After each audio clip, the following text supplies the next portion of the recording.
Oh, let me know if you can see and hear me okay. Here to prove better late than never. Oh, today's going to be fun. And for those of you that don't know me very well, I just want to say it is almost 2 full hours after the earliest possible start time. And that is not shocking to people that know me well at all. So I apologize if that is extremely inconvenient for you.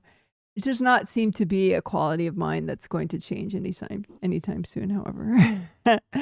Thank you for my confirmation. If you want to say hi, where you're viewing from, what the weather's like where you are, feel free to do that. So, this is the November twin set, healing 2 of 2. It is Sunday, the 23rd of November, 2025, believe it or not. Which means the end of the year is fast approaching, which is a bit trippy. Time to order your calendars, your pretty wall calendars. Anyone needs recommendations for pretty wall calendars? That's one of my things.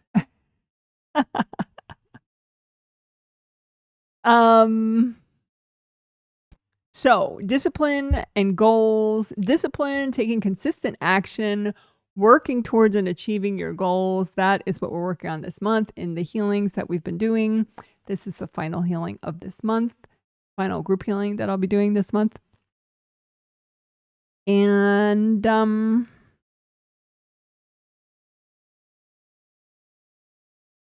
looking back at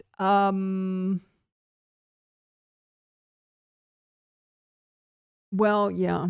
It's like I want to talk about what we've done, but then I want to talk about what we're doing, and it's all pretty much all together. I'll just say it's today's stuff.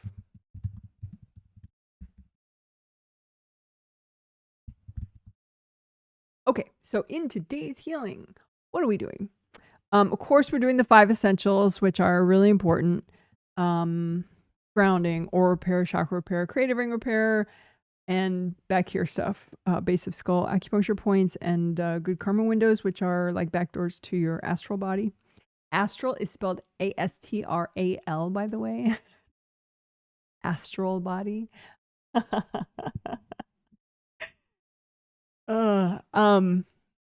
have a client that keeps finding new and creative ways how to spell that, which, you know, whatever. If it amuses you, keep spelling it different ways. That's fine. But just in case you didn't know, it's astral body. Okay. So today, we're going to do a lot of good stuff. One of like the sort of, I don't know, like big cool things that we've done for sure before is, but not recently, is helping ghosts to cross over. So I will definitely make a new heading on that.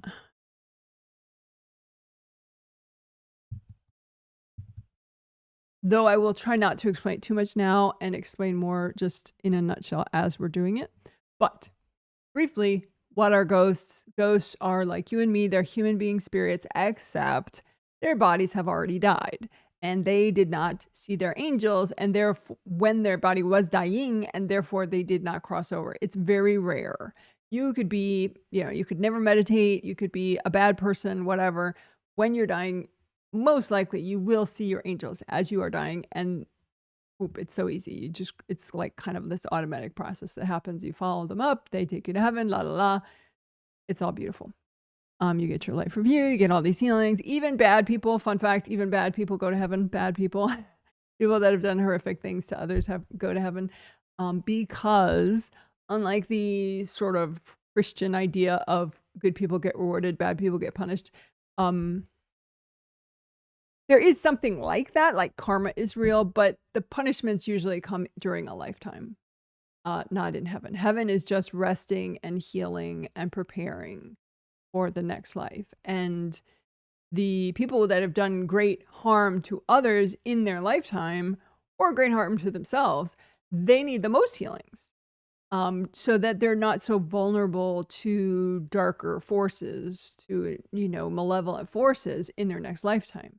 So, the whole thing about, okay, good people get rewarded, bad people get punished, that only makes sense if you don't understand that we all have many lifetimes, because if you're a terrible person, it's because you're a total vessel for darkness, right? So then if you go to heaven or hell and get punished a whole bunch, you're going to be even more of a vessel from darkness in your next life. So what's the point of that? Like, none of us benefit with that, right?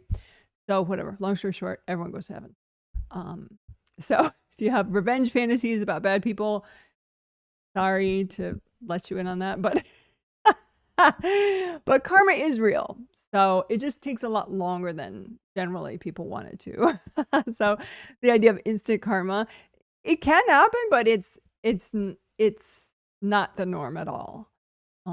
So it could be like a lifetime or even 2 lifetimes before someone has to sort of experience, suffering or challenges because of negative things that they've done to others in a lifetime. But anyway, wow. So that was a whole aside about heaven, wasn't it?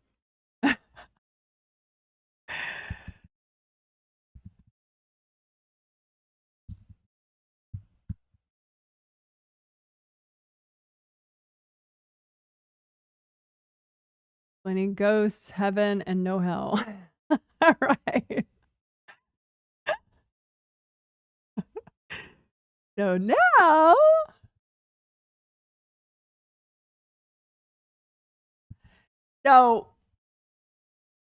being a ghost really sucks, because you're confused. A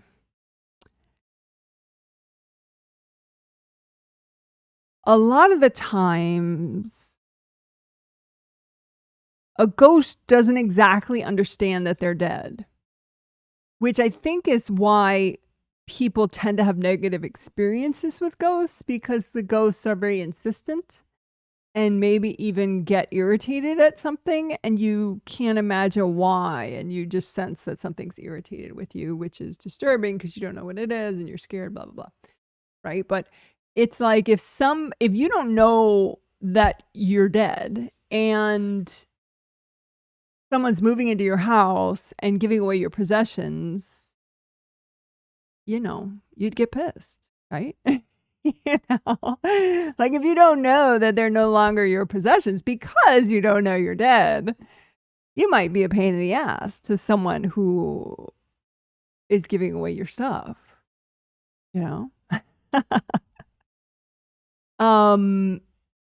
or you might pester people that can still see you, even on a spirit level, because you need answers on what the hell is going on. Why can't most people hear or see you anymore? So then when you find somebody that can actually see you, you may stay with them 24/7, or just come and check on them every night to be like, okay, have you figured out what's wrong with me yet? What's wrong? Why can't anyone hear me? So that's why it's more of an issue for somebody. Well, it'll be an issue for me either way, but it's an issue for people like yourself, my clients, who even are not professional healers and readers, because although I do have clients, a number of my clients that are professional readers and healers, just a fun fact. But even if you're not a pro reader healer, an angel might be following you around because, I'm sorry, a ghost might be following you around because subconsciously, on a spirit level, you can hear them and you can see them subconsciously on a spirit level, as opposed to most people who are so dumbed down and numbed out that they not even subconsciously react when a ghost is like yelling at them or trying to get their attention. So being able to know how to help a ghost is important, even just for your own selfish self-interest, because otherwise you have this angry being by you all the time trying to get your attention, or not angry, but just like you get disturbed because you're like, my God, something's there. So being able to cross over ghosts on a conscious level is a huge benefit. And it's so easy because the only reason they haven't crossed over is because they can't see their angels. And so you're just kind of like, okay, this is you. These are your angels. And you just have their angels line up on the line, make a line of them and be like, look, your angels are right there. They're lined up right there. Look over there. Stop looking at me. Look at this row of your angels. And then they're like, oh my gosh, thank you so much. And then the whole rest of the process happens. But you have to say like, okay, you're welcome, you're welcome, you're welcome. Because otherwise sometimes they'll wait until you acknowledge that they're thanking you, because obviously they're crazy grateful because maybe they've been waiting around for 5 years for someone to help them with that or longer. And so you have to acknowledge sometimes like, yes, okay, you're welcome. You're totally welcome. Have fun, enjoy, and then they finish going up to heaven with the angels. But it doesn't mean they're bad people. If they didn't see their angels, it can be for all sorts of reasons. Sometimes they just had too much grief, blocking their view of angels, even subconsciously, or they had some like energy from like organized crime in their space that kind of blocked their angels. But it doesn't mean they themselves were criminals. It could mean they lived in a bad neighborhood, or they had an uncle who had that kind of energy. It's not any kind of person could become a ghost, but it's super rare. Hold on.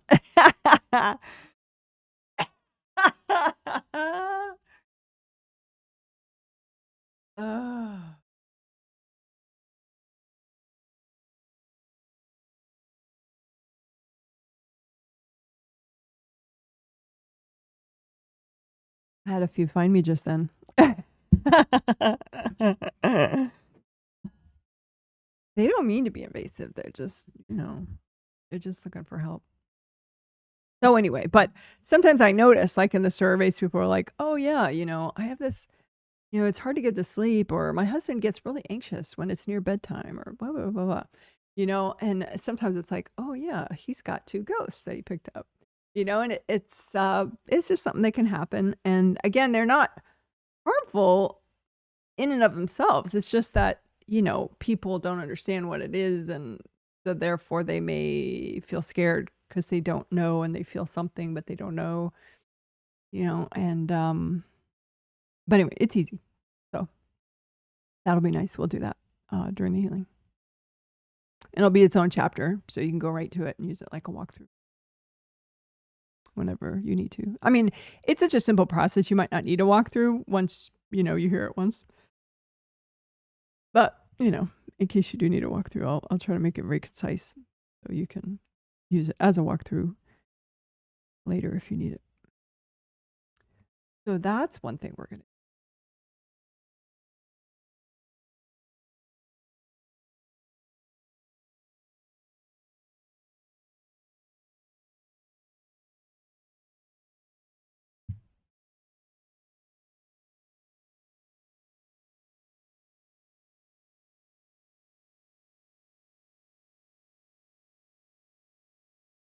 Need more room. Mm-hmm.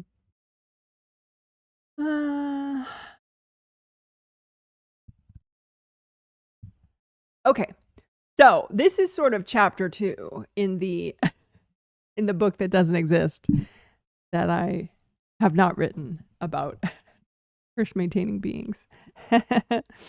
So we did work on having your angels recycle any curse maintaining beings that are bothering you, because at some point in some life someone had cursed you. And sometimes curses aren't just a couple pieces of energy that someone put in your space.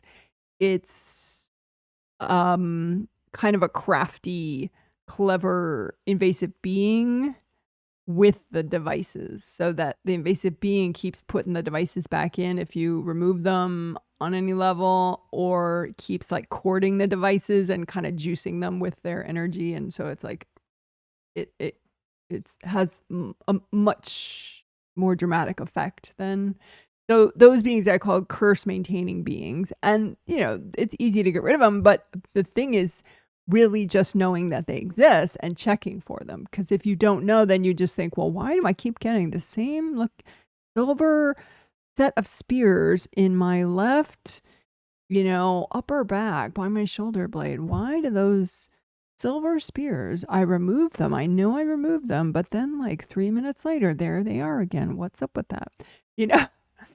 So you could have a curse maintaining being that's far off, but shows up to do that and then leaves again. And so there are ones that don't mind showing themselves, and so if you are observant you can see the being. But a lot of people can't see that well, but then two, there are hidden curse maintaining beings that are really good at sort of hiding, so it looks like they're hiding behind a bunch of clouds, but they're back there, which is still, you can figure it out because you just imagine the clouds and then imagine like imagine in a profile, like as if you're doing, how we heal yourself in a copy and you can spin the copy all around. So you can do that when like, okay, there's the curse maintaining being and then there's the clouds all around him. Oh, okay, I see it. You can just use your intuition. Is there a being connected with this device? So if there are any beings connected with this device, especially a curse maintaining being, and angels, can you recycle? So that's that. But then being storms is a new concept for today, where it doesn't always happen with a curse, but very often a being storm will be related to a curse and curse maintaining beings. So the curse maintaining being, the far off one that keeps reestablishing or charging up the punishment stuff in your space, that curse maintaining being can work with other invasive beings that are kind of on a lower level, like dumber. And use them kind of like a storm to like swarm and make a swarm of them. So it's kind of like, when you do gold sandstorm and you like whir bits of gold light in your space, that's like a really assertive way to like scrub things out of your space. Well, it's like the curse maintaining being uses a storm of invasive beings that spin around. So it's like a really shitty effect. And so sometimes if you feel like, oh, there's like this, I'm in this tornado of invasive beings, that's a being storm. And most of the time, because if a being was really capable, it wouldn't need like 200 of them to pal around with to have an effect on you, right? It would just, one being would do what it needs to do. So, but these beings, they group together like, 50, 100, whatever beings. They're smaller, and they just swarm, and they have somebody that directs them. Okay, go there, do that, kind of shapes them and whatever. Kind of like bees and a beekeeper, except bees are benevolent and wonderful, and we love bees. So they're not like bees, but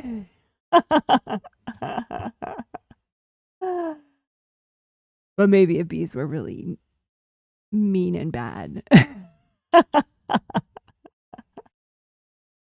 But anyway, so it's just, again, the only trick of it is just to know that this is a thing. So if you sense it, you're like, oh, I wonder if that's one of those being storms. That means there is not only these beings that are the issue, but it's the far off one that's directing them all.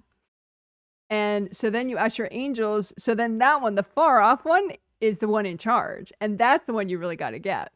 Because you can pick off these one by one all day long and you're just screwed. Because, even if you got most of the being storm recycled, they could just send 3 more being storms to you, and you'd be like mobbed all over again. You'd be like, woe is me. This is never going to work,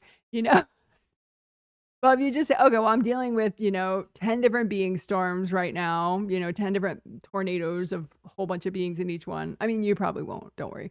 But maybe like you're dealing with like 1 to 3 being storms. And then you think, okay, well, how many like kind of boss beings or curse maintaining beings are in charge. You know, who's directing this? What beings are directing it?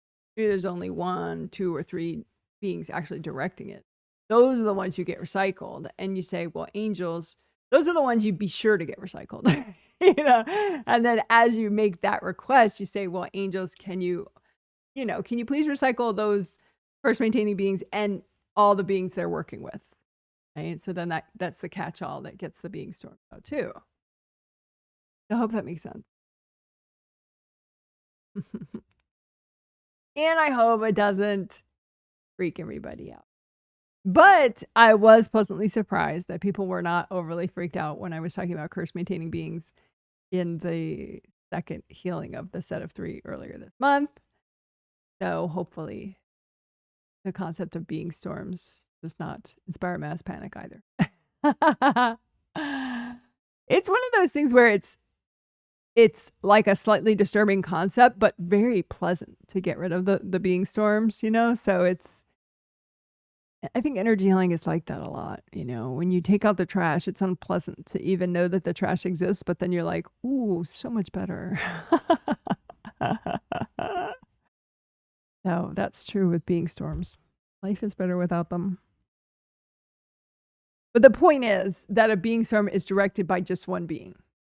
So once you recognize that it's like a swarm, you know, or a couple swarms, just look for who's in charge. And that being will generally be very far off. Because the point is that being's trying to stay out of your focus, you know, the line of fire. But if it's a swarm, they're not that capable, those beings. That's why they're working like 50 together, you know, and so somebody else is in charge. Some other invasive being, a more clever one.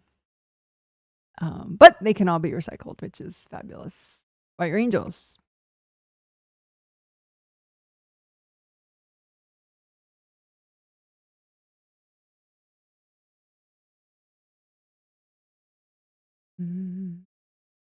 So that leads me to the next concept I wanted to discuss with people.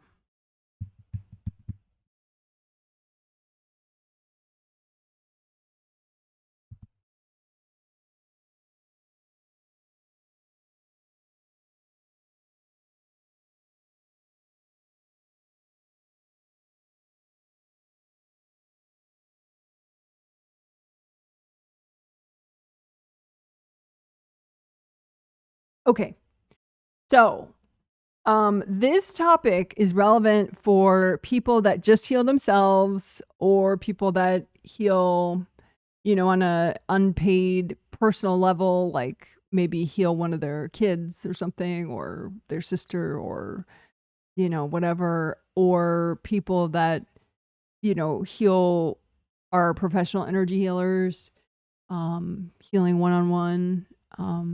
It's extremely relevant for group healers, but I think group healers, well, anyone that is angel approved to be a group healer already understands most of what I'm about to say, but it would still be a good review probably.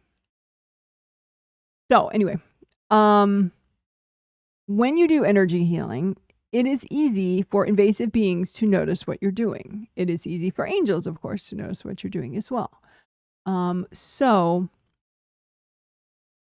since it's easy for invasive beings to know to see what you're doing, it is beneficial to consider your safety and your boundaries and what you're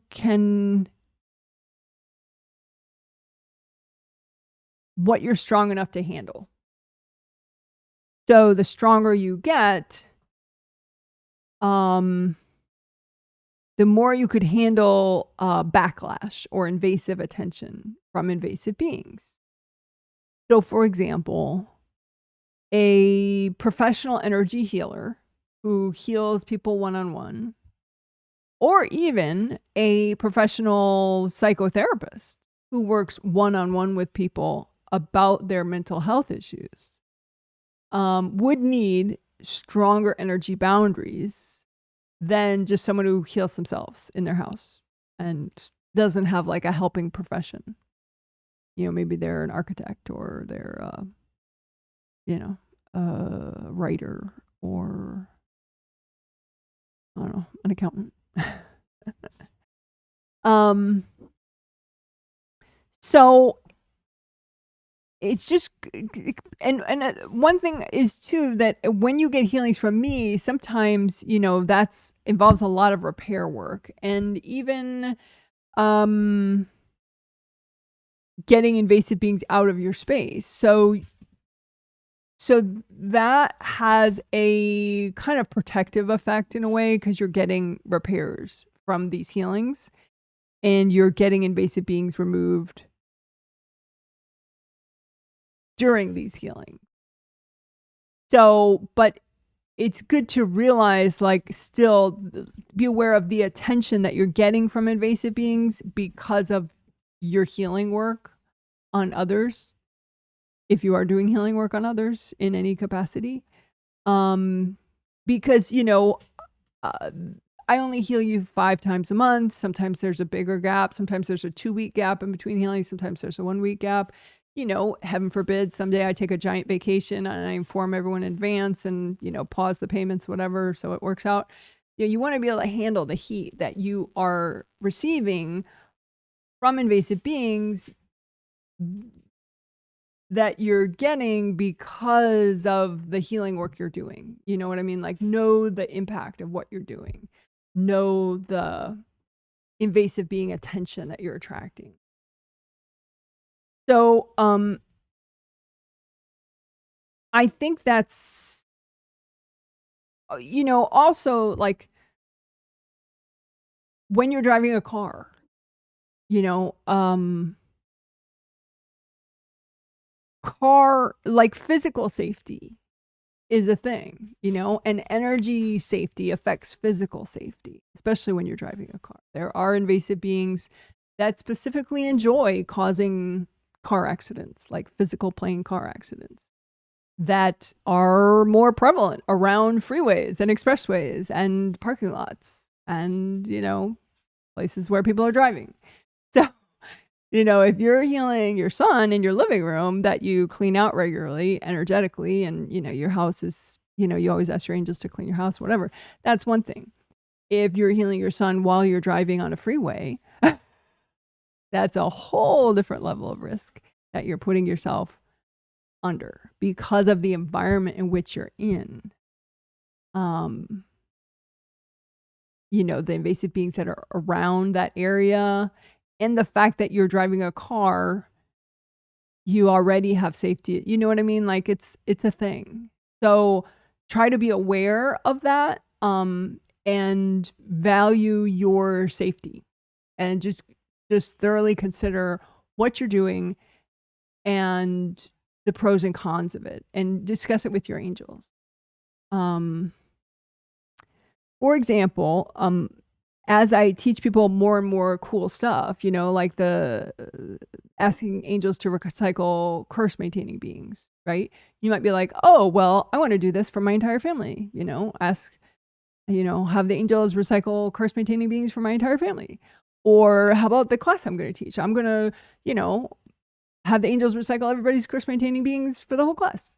You know, the thing is, we're doing it in a very careful process in this healing. And whenever we do that, like, we're doing repair afterwards, and I make sure with the angels that everyone gets a lot of extra care from the angels before and after. And, you know, they're getting a really careful clean out during the healing, and they're also in a set of healings, and it's a controlled situation. So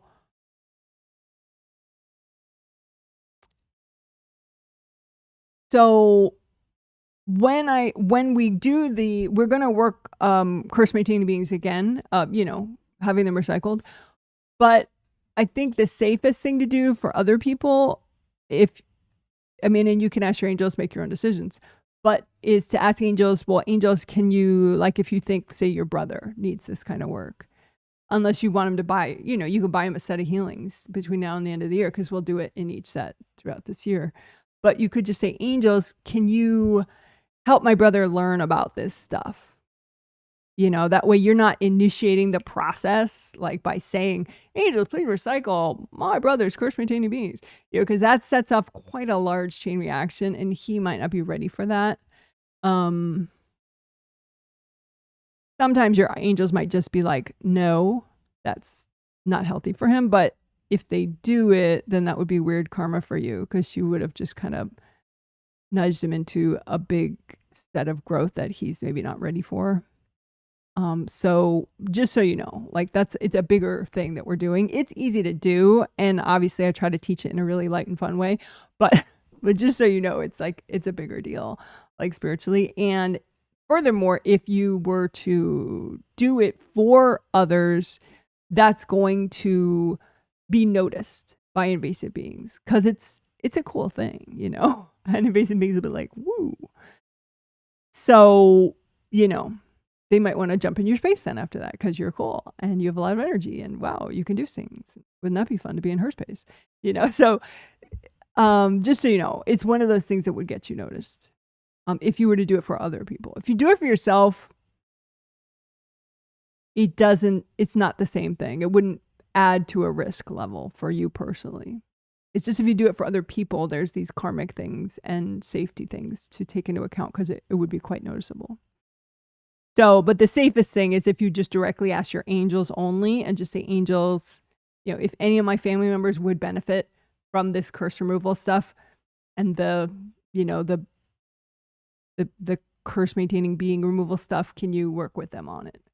You know, that way, you know, if your family is ready for it, your angels work with it. So it's like, it doesn't make you much more noticeable. It just, you know, the angels work it out if it's appropriate. I hope that makes sense.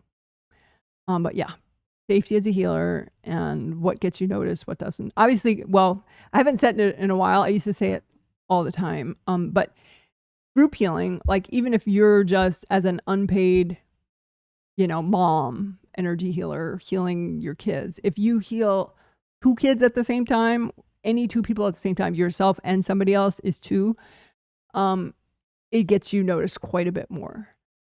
So the safety level or the risk level goes up quite a bit. Then you're a group healer. And so there are much bigger invasive energies that would not only want to be in your space, but also just try to crush you on a somewhat regular basis. So it's like some people are like, gee, Janet, why do you have problem with wax? Why do you have problem with chakra damage? If you can't even keep your chakras from being damaged, what hope do I have? And it's like, well, but that's because I'm a group healer. So I have way more big, invasive, more invasive beings more persistently trying to just completely smush me than if I wasn't a group healer, if I was just a one-on-one pro healer even. And so that's why it is still a thing where I will have to repair meridians and repair auras and do stuff like that.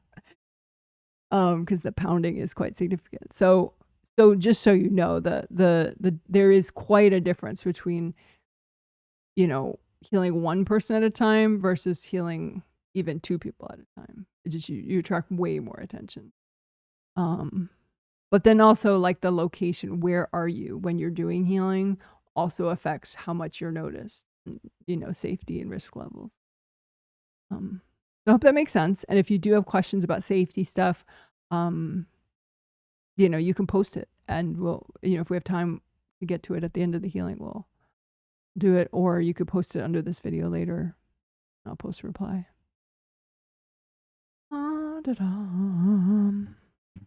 Okay.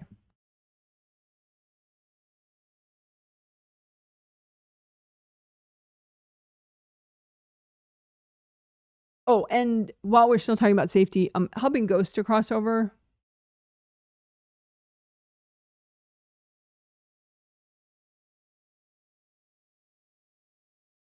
I don't think that counts as a group healing. Because you're talking. You're just talking. It's just telepathy. You know, you're not connecting to them or anything. You're just, so you could cross even just a regular, you know, mom self-healer at home could help like 3 ghosts at a time, you know, just line them up and say, hi, you know, here are all your angels, look over there. That wouldn't get you more noticed on a risk level. Although, you know, might be easier to do 1 ghost at a time. And if you don't know, if you have an issue with a ghost, I mean, just use your intuition. Use your intuition. All right, let's see.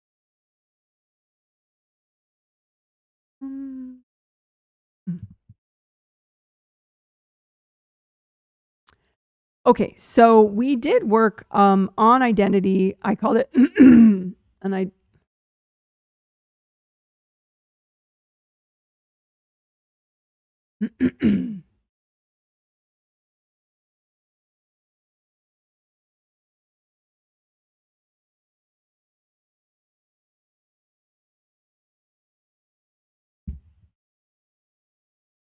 We did work on identity in the first healing in this set 3 days ago, and it helped people a lot. I could tell when I was looking at the surveys.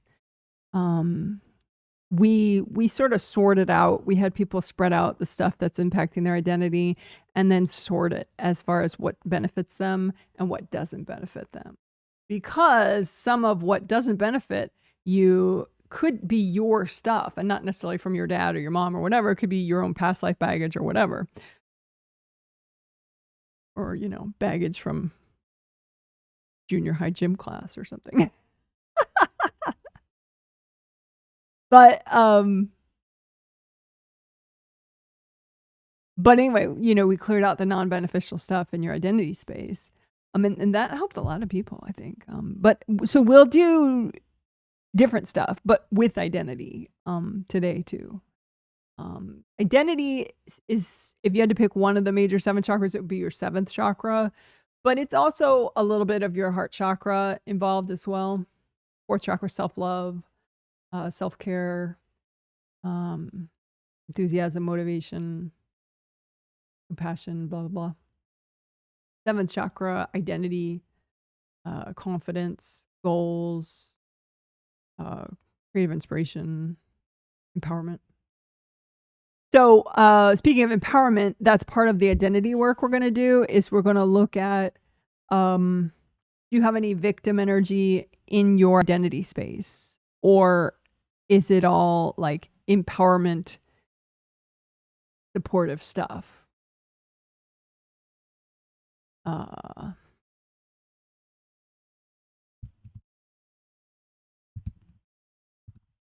Which is not to say that, you know, you've never been victimized, or, you know, being victimized isn't a reality. It's just there's you know how like you can call yourself a survivor versus a victim. You know, I am a child abuse survivor. I'm not a child abuse victim. So like truly, actually, literally, personally. But you know, it's that framing of, you know, being a survivor versus a victim.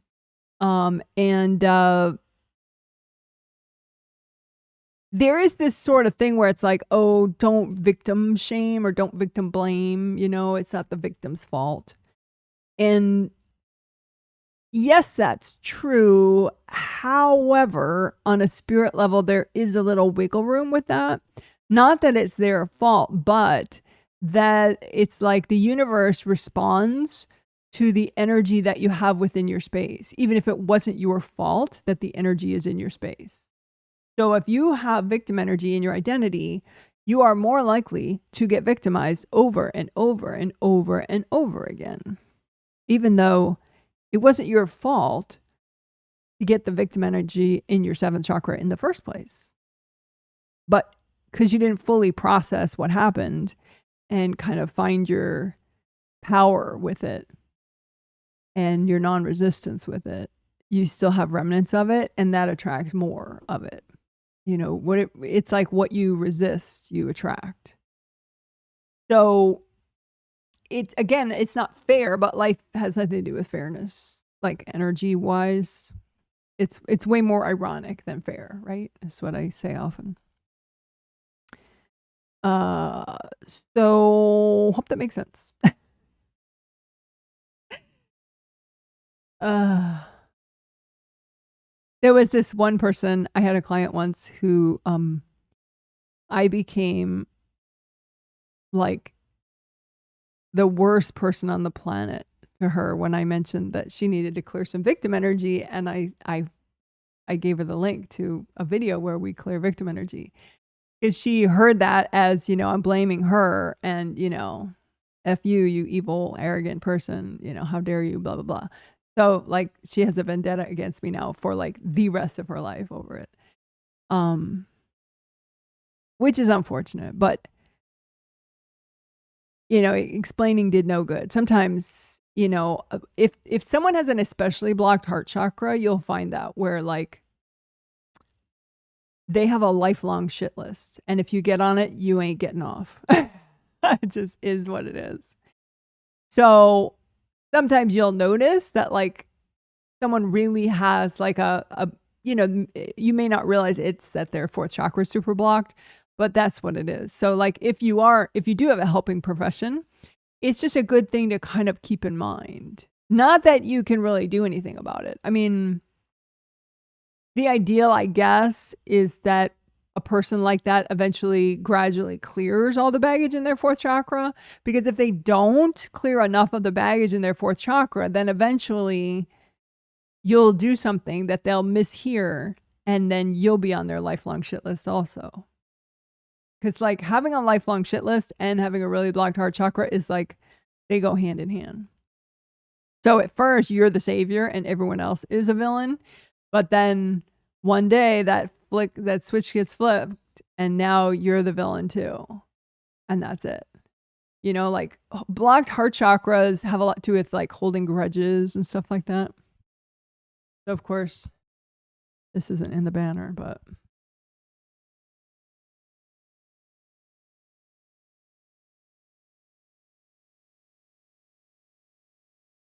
so blocked fourth chakras and shit lists or resentments. So anyway, just that's a little heads up. But anyway, so it's possible I might lose another client talking again about victim energy, but it's useful. I think most people get it that it's not about blaming, but it still is true though. Like people respond to subconscious forces. What they read off your energy subconsciously affects their treatment of you. And,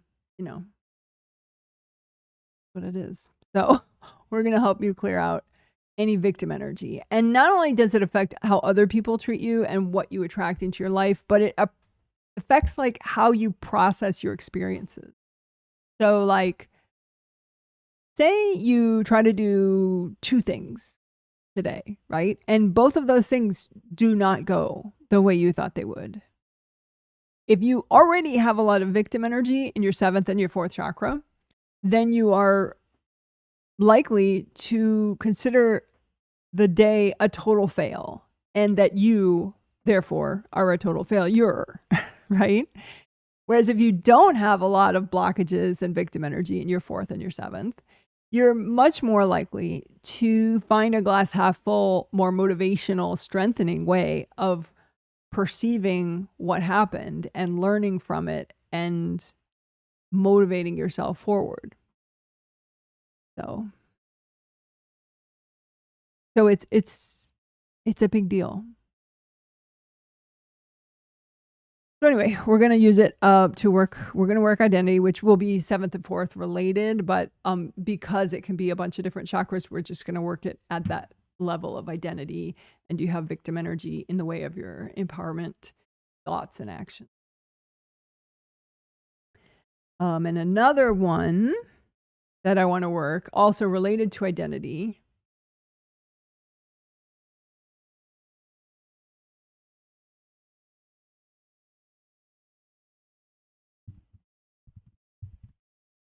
is sort of a dual thing: abundance and freedom.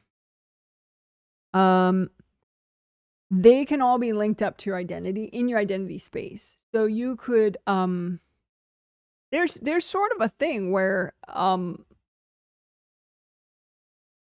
Like, say if you're self-employed, right? And say you see clients, say you're an energy healer or you're a therapist or something. If you have a lot of clients and a lot of client appointments, you may have a lot less free time, like a lot less free time, but you actually have some money, which is exciting, you know? And so you can begin to get this idea of like, well, you either have money or you have freedom, but you don't have both. You know, you either have money or you have free time, but you don't have both, you know? Or you may take a job that is lower paying and in some ways less responsible, less involving less responsibility, but you get paid a lot less. So it's like it's more freedom, but less abundance, right? But it doesn't have to be that way. Like you don't have to have that hardwired that, okay, I'm the rebel that takes the low paying jobs because I like to be free. You know, you can clear some of that so that you can find a job that gives you still time flexibility, but also abundance. You know, it's like it doesn't have, you don't have to work it so that there's this, you know, there's so many rigid rules that people tend to have subconsciously in their mind. Like, you know, sometimes in the sort of political, I'm a progressive Democrat, basically in the US. That's what you would call me politically. And there are a lot of people that are progressive Democrats, and they would say, well, you know, eat the rich is the expression. Right? And so billionaires are evil, blah, blah, blah. There should be no billionaires, blah, blah, blah, blah. Thing is, I mean, you know, technically there probably could be a benevolent billionaire. Probably the balance of them are not so benevolent, you know?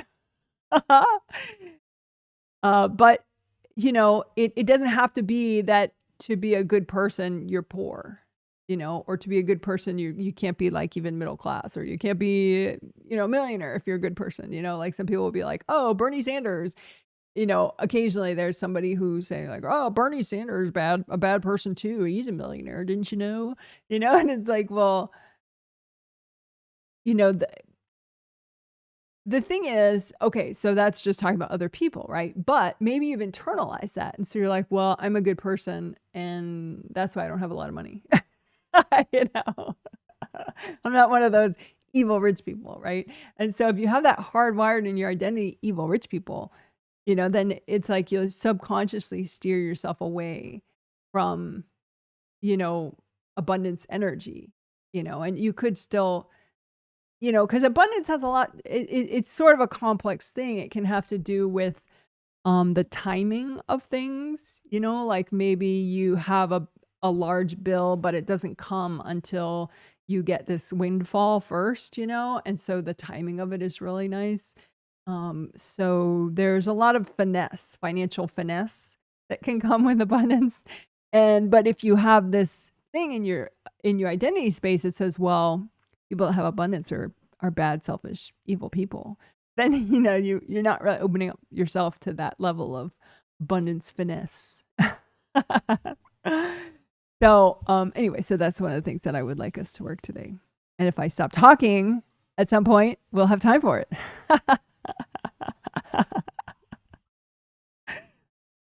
Oh, can someone tell me how long I've been talking already? Like, how long has the live stream been going? Because I want to use a timer to keep track of time, but I didn't start it, so I don't know how long I've been going already. So if someone's looking at the live stream right now, they can tell me like how long the stream has been going already. That would be helpful. Okay, so there could be other things I'll stick in to the healing. We'll see. But that's enough overview. Quite enough. I'm going to look at the pre-healing chat comment.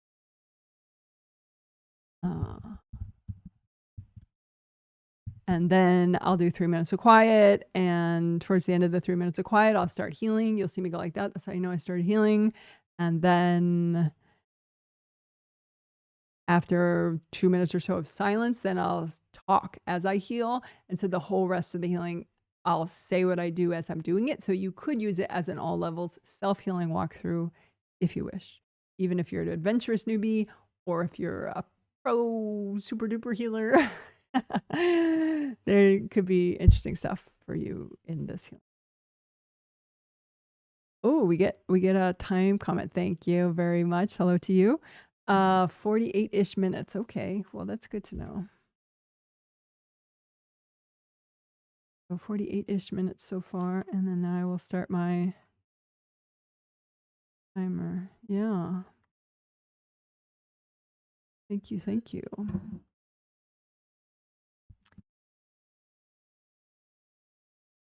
Let's see. So looking at comments, we can see and hear you. Thank you so much. Hi from Chicago, 45 degrees Fahrenheit and clear evening skies. Interesting. See, I need to know better about astronomy and stuff. Or yeah, I think that would be astronomy. Like the fact that it's nighttime for you guys before it is for us, like I guess that makes sense, you know, planetary rotation and all that, blah blah blah, spinning on its axis. But still, like, I don't know. I thought we were close enough that we should all have nighttime at the exact same time, but we don't. That's wild. I mean, it's very dark out now for us, but even like there's a teeny bit of light out there right now. That's always kind of interesting. Anyway, thanks for the weather report. 45 Fahrenheit. That's probably what we have now in Olympia, Washington, in the Pacific Northwest of the United States, where I am. Someone says, hey, Janet, I can hear and see you from sunny Las Vegas, 67 degrees Fahrenheit. Thank you for healing my son and you. Yes, my pleasure. Someone says, oh, that's funny. I was sure last night I had some ghost when I was trying to sleep. Yes, you may have. I saw a couple people did. You don't get them from the healing, so you just get them in life. You know, you're walking to the store or something, and some ghost is like, "Oh my gosh, you can see me, can't you?" And then you can subconsciously, and so then they follow you because they're trying to get help. Okay, someone says hello, hello, cute little waving emojis. Thank you so much. Thanks for healing. You're welcome. Very pretty emojis. Someone says, you are such a badass. I try. Oh, thank you for the safety topic. You're welcome.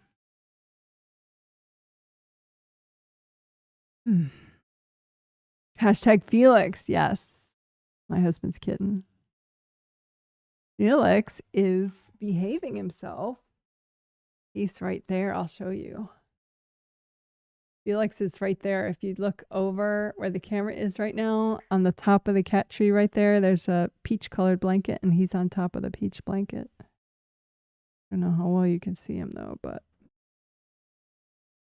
that's where he is right now, being a good boy.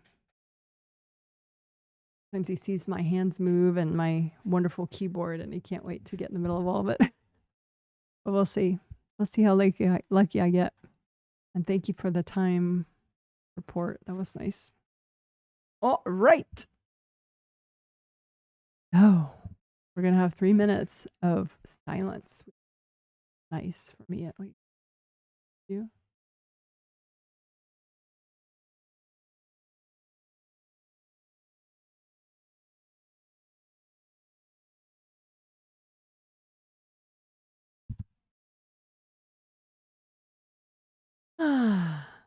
Okie doke.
Okay. Thank you for waiting. Hello, hello. So, for starters, we're going to do a nice little combo. We're going to work grounding and inner peace and having boundaries with global pain and help you to not internalize so much all the angst and conflict that is around you, either in people that you know personally or just in your country, or your political party, or, you know, whatever. So let's do it. So go ahead and you can remake your groundings, make both of them nice and wide as all your auras. Make your groundings the same color, red or orange or yellow. One for your body, one for your spirit, one for your body and your body's aura, and one for your spirit and your spirit's aura, called your astral body and your astral body aura. And you make those groundings wide all the way down to the core of the earth. And make them both the same color, red or orange or yellow. And use your hands, and you're going to unblock your grounding with your hands, with gold light from your hands. So you have a big energy center in the palm of your hand and one in each fingertip. And so you set those chakras, your hand and your fingertip chakras, to a metallic gold color just with your thought, with your intention. You don't have to see energy, right? So just set them to gold. And then so as they naturally spin, they're naturally generating gold light. And that is good for cleaning out the junk, repairing, unblocking, letting go. So you have a copy out in front of you of your everything, all your auras, your physical body, your astral body, both your groundings, right? And just wash through both your groundings with gold light from your hands. Wash it all down. You don't have to know who it is, what it is, why it is. Just wash it all down to the core of the earth, because the core of the earth is like a good dishwashing machine, and it just returns all the dishes back to wherever they came from. So just melt away all the drama in your grounding, melt away any blocks in your grounding with gold light. Indie grounding is where you use gold light and you run it through the outer surface of both your groundings all the way down, and you melt away connections between your grounding and other people, because it doesn't help. It makes it worse if everyone links up together. So just melt everyone out of your grounding.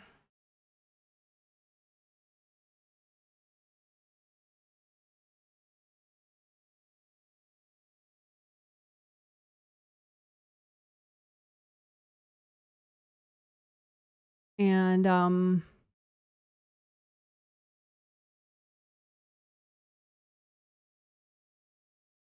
the world can be very loud.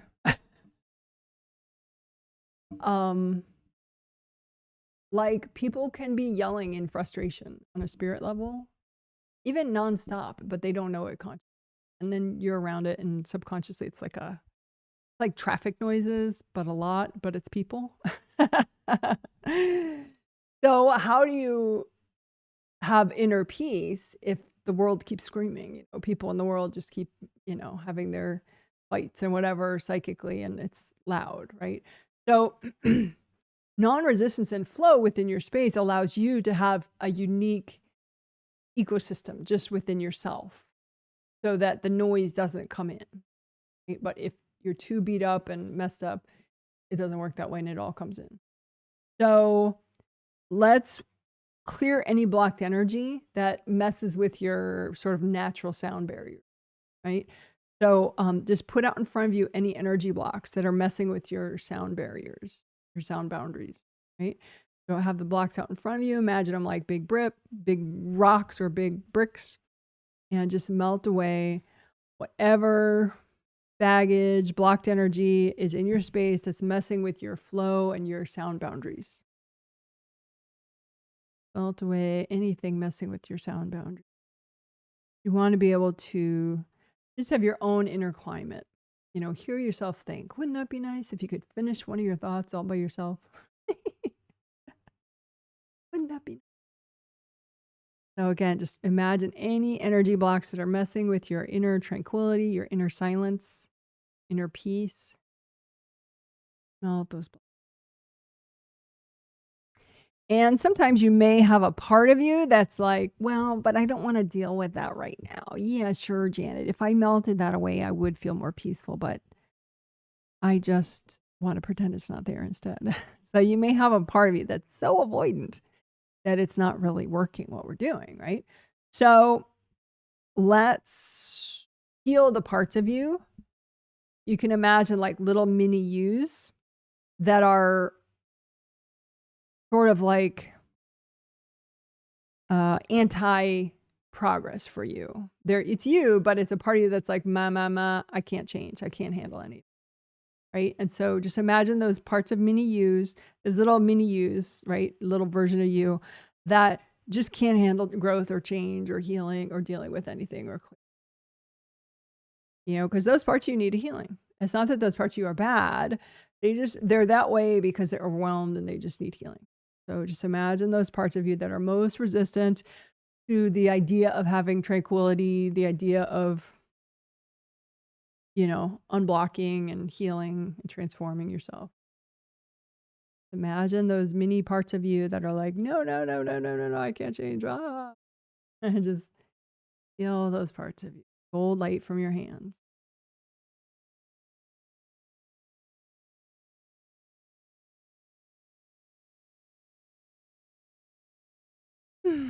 And if those parts of you get healed enough, then they just sort of dissolve and come back to you. So it's not a separate part of you that's like protesting your personal growth.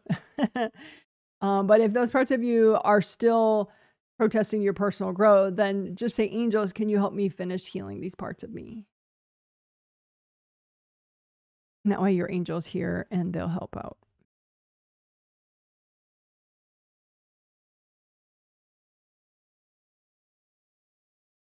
So then now we can try it one more time without those parts of you kind of protesting the whole thing, right? So put out in front of you, and if you want, you can make a big gold blanket first and then put it on the blanket, but you don't have to do the gold blanket part.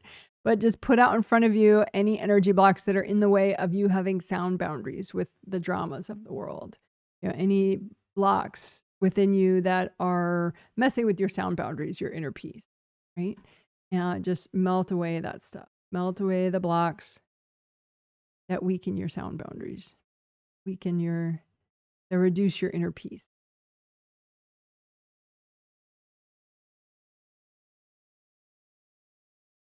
Because you're not going to get the world to quiet down, right? What you're doing is you're enhancing your flow and your inner strength so that you have natural sound boundaries. Melt the baggage that's messing with your sound boundaries.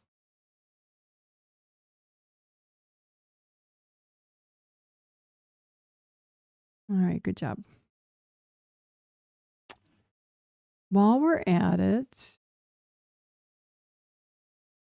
there is a telepathic mesh is in front of your fifth layer. Your fifth chakra is here. That's inner voice, hearing, nonverbal communication, telepathy, hearing nonverbal communication from others, from the world, from your angels.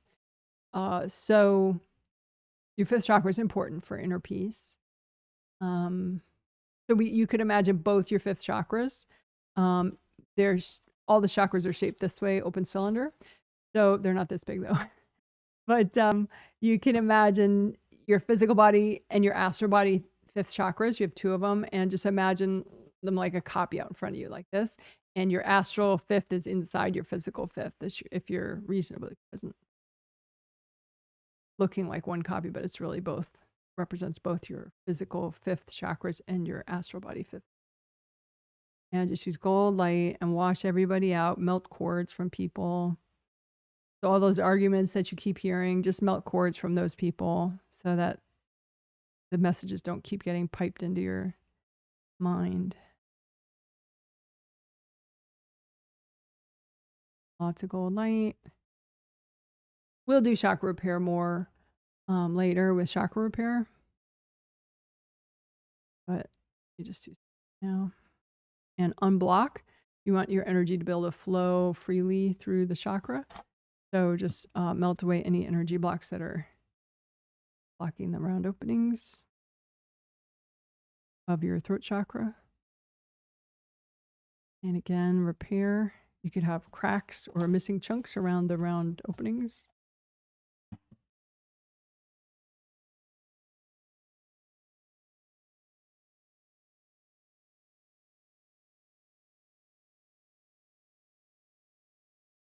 So then in addition to your throat chakra, your telepathic mesh is important. That's, you know, your throat chakra, your fifth chakra works with your fifth layer of your aura, right? So energy goes in the front, goes out the back, spins around the fifth layer all around, and then comes back in. So the fifth chakra is like the motor that circulates the energy throughout the fifth layer. So in the front of the fifth layer, right in front of your throat, is the telepathic mesh. It's like a gold, ribbon of mesh that's like this wide. And you want it to not be like shredded up. No rips. It's just a nice ribbon of gold mesh. So with that, you don't really need a copy out in front of you because it is literally right where you'd probably put your copy almost. So just heal your actual telepathic mesh.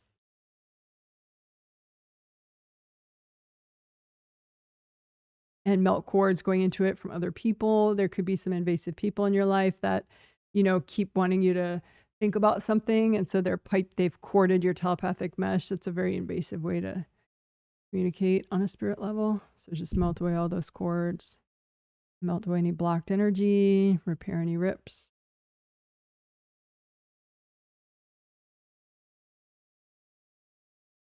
Nice. Okay, so we're almost done. Let's double check your grounding again. Imagine you're grounding out in front of you. Unblock the back of it especially. So you want, you know, your auras go all the way in the back. So you want your grounding to go that wide behind you too, right? And just unblock there all the way down to the core of the earth. Right? And in the center part too.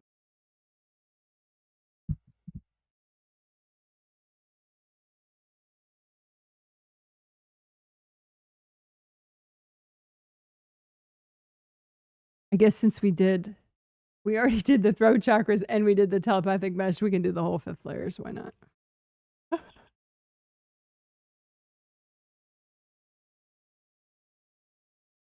Imagine both your astral body fifth layer and your physical body.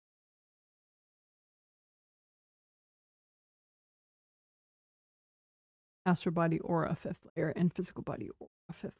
And use gold light and unblock them. You could say, angels, can you recycle any invasive beings that are messing with my inner peace? Angels, can you recycle any invasive beings that are messing with my sound boundaries? Which is similar. All right, so then boundaries with global pain.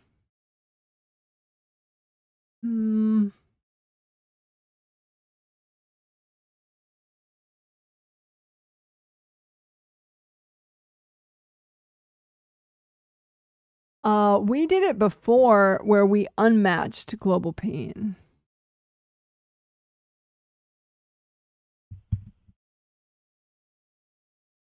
So what that means is it's like you can have stuff in common with a lot of people in the world. Like you can have, like, say, frustration about, you know, billionaires oppressing society, you know?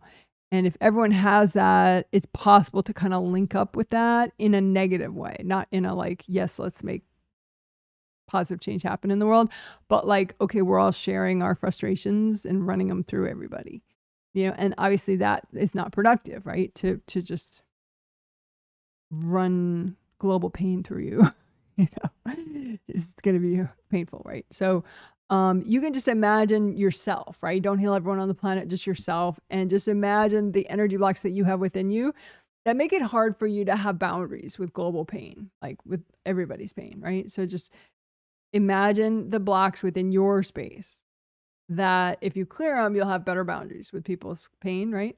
And just move out those blocks. Say, angels, is it okay to clear all this right now? That way they'll sort through it real fast. And then whatever's left, yes, is healthy and gentle to clear right now. And you can say, angels, can you recycle any invasive beings hooked into all this junk? Breath while your angels do that. And that way you can just melt everybody out with gold fire, maybe gold water, and then you can blow it all up. Okay, so we could do that again. You don't have to move it out like that. You could just make a blanket out in front of you and put onto it any baggage that makes it hard for you to have boundaries with global pain, which, you know, could be matching pain that you have. But if that's too weird a concept, you could just say, okay, any baggage that makes it hard for you to have boundaries with other people's pain. Right? And the angels, is it healthy and gentle to clear all this right now? And then angels, can you please recycle any invasive beings hooked into this? Deep breath. And then you can go ahead and use gold light and melt cords going into the pain from other people and from yourself.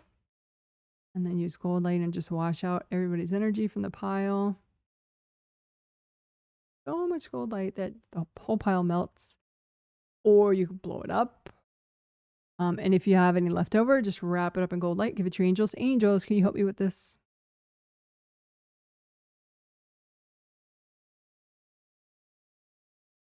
All right. And let's wrap up with some inner peace healing flowers. How about that?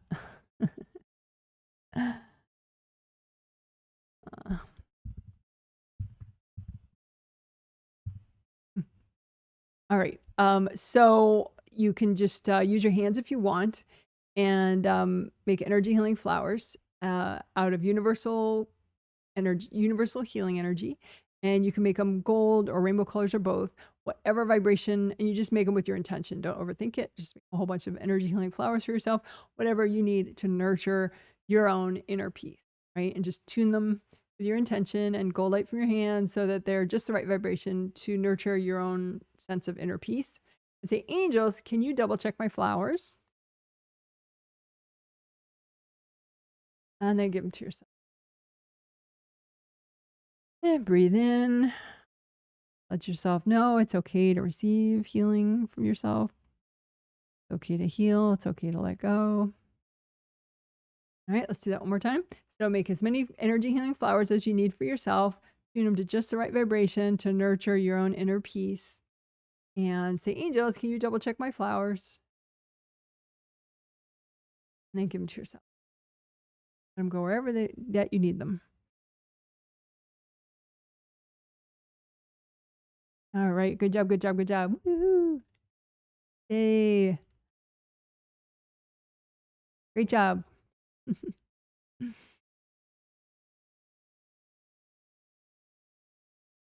All right.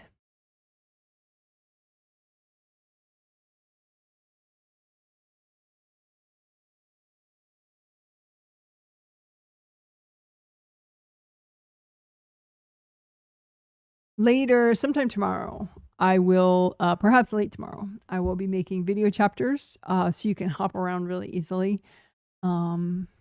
Probably tonight, I will just do an outline of what we did, and I'll put that in the comment section of the video so you'll be able to see what we did.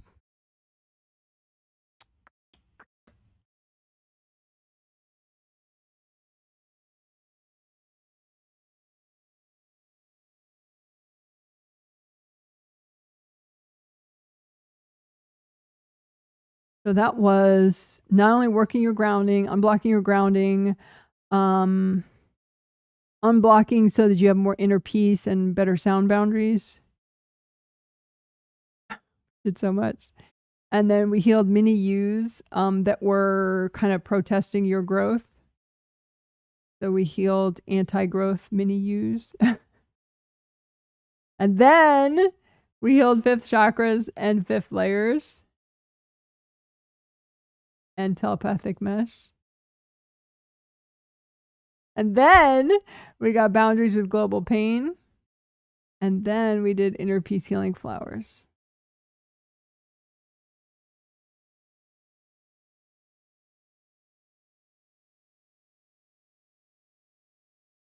Six different things. Is that all? All right. So let's see. Now, we will do the other 4 of the 5 essentials. So grounding is the first of the 5 essentials. So the other 5 are chakra repair for the rest of the chakras, and aura repair, creative ring repair, which are 3 gold rings that you have up here, part of your spirit, and then back of head stuff. That's the rest of the stuff we'll do. So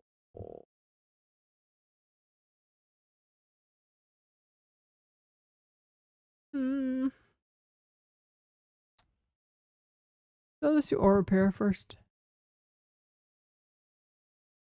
So you have a lot of auras.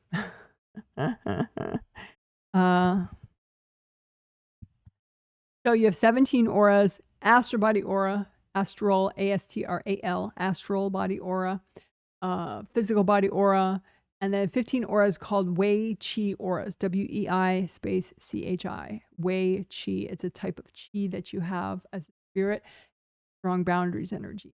So you have 15 of those auras, which is quite nice.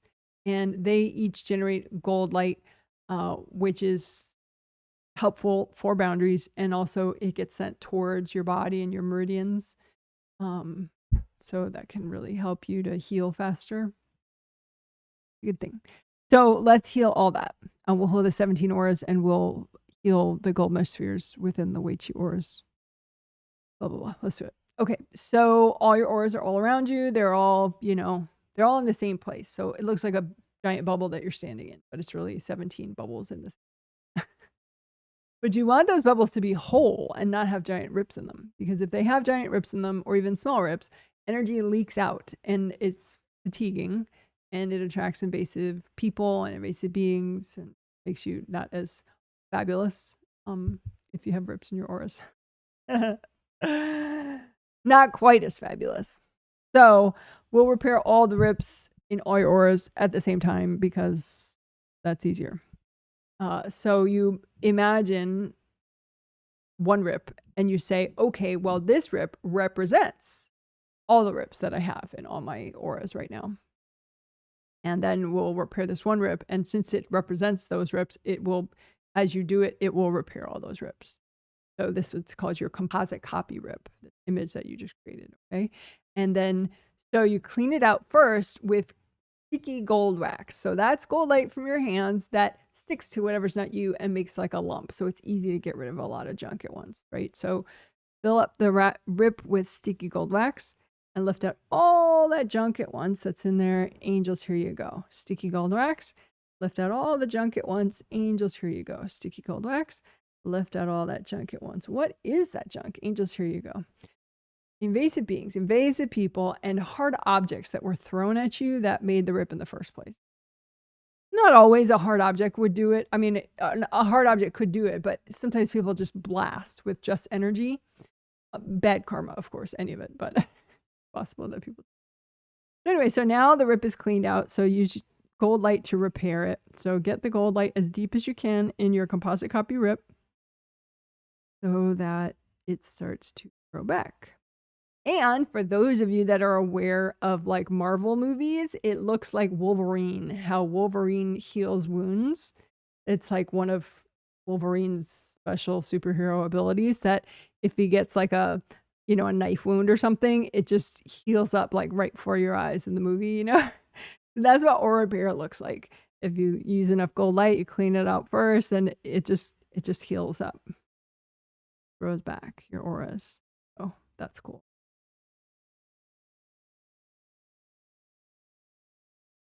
You can imagine me watching the Wolverine, part of the Marvel movie and being like, oh my God, that's what aura repair looks like. Oh my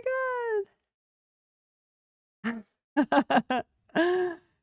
So, okay, so that probably repaired most of your rips, but in case you have one or two that are a little more stubborn, we'll do the process one more time a little faster. So make a new composite copy rip and make this, with your intention to say, okay, this represents the leftover rips I have, right? And then just for good measure, we can say, angels, can you recycle any invasive beings that are in the way of this repair process?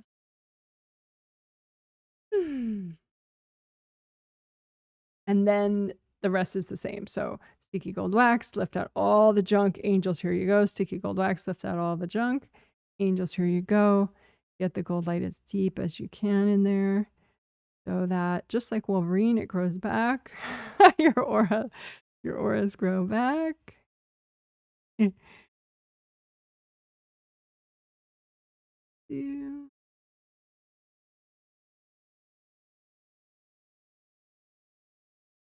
Alrighty.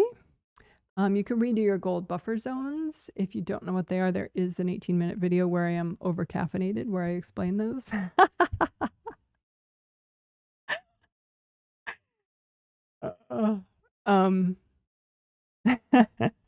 It's a good video though. It's just I'm very hyped. But basically they're just gold force fields that you create and you attach to the edge of your physical body aura and the edge of your astral body aura, and you can recreate those really quickly whenever you want.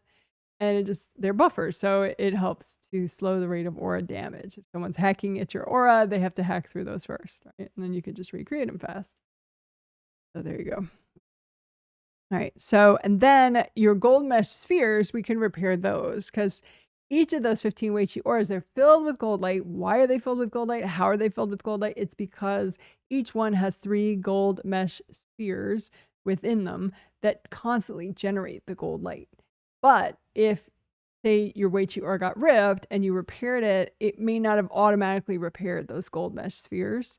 So then you have a big gap in the gold mesh sphere so that you have a lot less gold light, which is weaker. So just imagine all your auras, right? And 17 auras, but 15 of them are Wei Qi auras. And so then there are a lot of gold mesh spheres in there. There's the innermost, the middle one, and the outermost, but they're technically, 45 gold mesh spheres, 15 of each. But, don't worry about the math if that blows your mind. Just use so much gold light that you're repairing them all at once. Okay, gold light from your hands, repair all your gold mesh spheres. And chances are, if you have like a chronic discomfort area in your body, be it your shoulder or your knee or whatever, your gold mesh spheres are probably largely missing in that area. So like, say if Akudal has a bad right knee, and she doesn't mindfully do energy healing on it, then she probably has like empty areas right here in her Wei Qi auras where there's no gold mesh sphere. So there's a lot less gold light. So then her bitchy sister throws energy all the way through because the auras are too weak, right?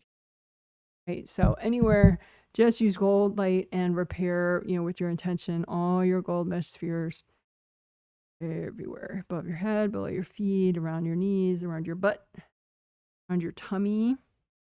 Some people, have more commonly like tummy discomfort. Or maybe, you feel like uncomfortably full when you eat, or you just feel like you're more prone to nausea. So just strengthen extra those gold mesh spheres right in front of your tummy area.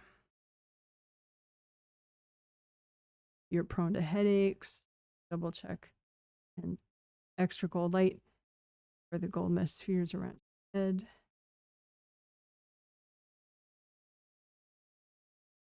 Oh, right. Good job. Woo-hoo-hoo.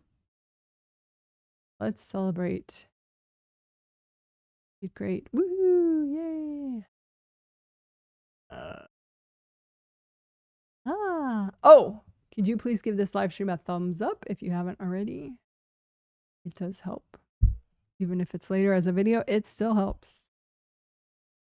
Also commenting, even if you're commenting about, the weather in Las Vegas, it does help YouTube to take the video more seriously for some odd reason. Comments help. Oh, right.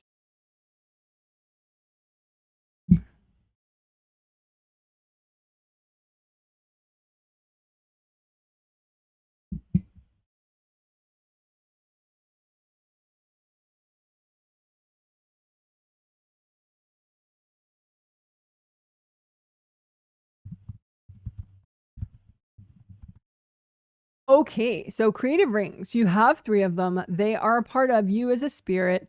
So they are a part of your astral body energy system. So like if you sleep at night, your body's in bed asleep, and your spirit, your astral body goes off to the astral with your angels. Classes with them and travel with your angels to like the astral version of, France or wherever you want to visit, or, whatever. Like so many fun things you can do on the astral when you're asleep. And your creative rings go there with you. That's the point, is that, they're part of you as a spirit, creative rings. So you can make copies of them out in front of you. And so they affect you when you're asleep, but they also affect you when you're awake quite a bit. Because when you wake up, you have to come in through the top of your aura, in through the top of, your 7th chakra, 6th, all the way down, hopefully all the way down. But many people don't get in all the way. Some people hardly get in at all until they've had a lot of coffee. And then that kind of yanks them in a little bit more. But, if you do energy healing and stuff, or just through other means, subconsciously or consciously, you have more of a healthy lifestyle, then maybe you unblock enough so that you get very present. But either way, you're coming in through here. So if your creative rings are all damaged, they have a lot of weird, skanky energy attached to them. It's hard. It's hard to wake up, and you kind of feel really not a morning person. So, make a copy out in front of you of your 3 gold creative rings, and just use lots of gold light and melt everybody out of them. Melt cords to other people. You can say, angels, can you recycle any invasive beings that are messing with my creative rings?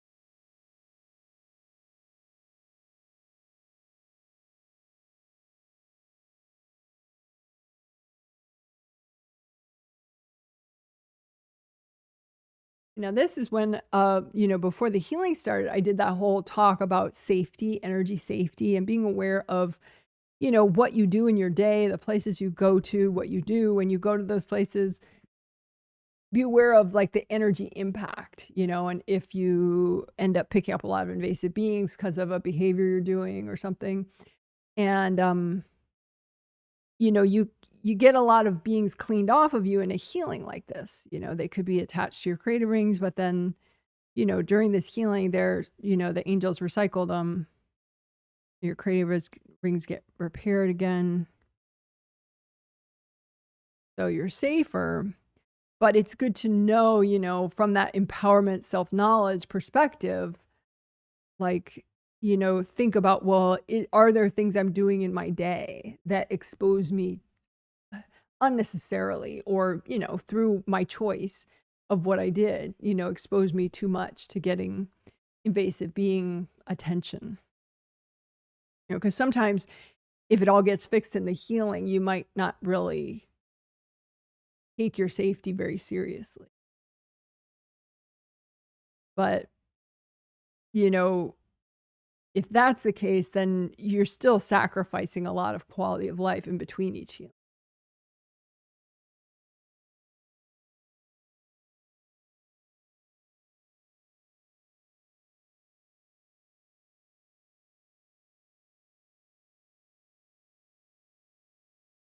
So your creative rings have flaps. Also, the chakra openings have flaps too. And you want the flaps to be shut, not sticking out like this. This is an irritated state. It's a top-down view of one of your creative rings where the flaps are sticking out like a puffer fish, And so if you have pairs of cords going in from other people or invasive beings, sending energy that's not yours into the rings, then it irritates them and puffs them out. And then it makes it more likely for other people and other invasive beings to cord, which is not fair, but it's ironic. When you're already messed up, it's easier to get more messed up. So just use gold light and melt away the cords from people and from invasive beings. And you can have sort of caked on junk, like burnt crustiness. So just melt that away. You can unblock on above your creative rings. There could be sort of like a stack of energy blocks above your creative rings. Maybe not like immediately above, but like a couple inches above. So just unblock anywhere above your creative rings. And then between your creative rings and your 7th chakra, there is a little space. And if you unblock there, it allows this gold light to permeate better to your major chakras. So then you'll feel it better. You'll feel it more. So between your so unblock under your creative rings.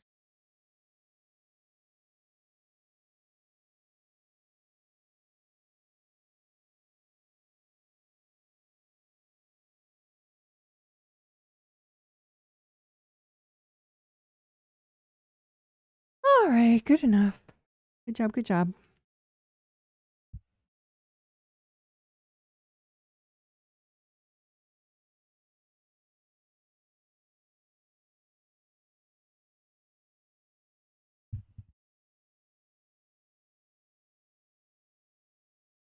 Okay, so we're going to repair and unblock all major and minor chakras at the same time. We can.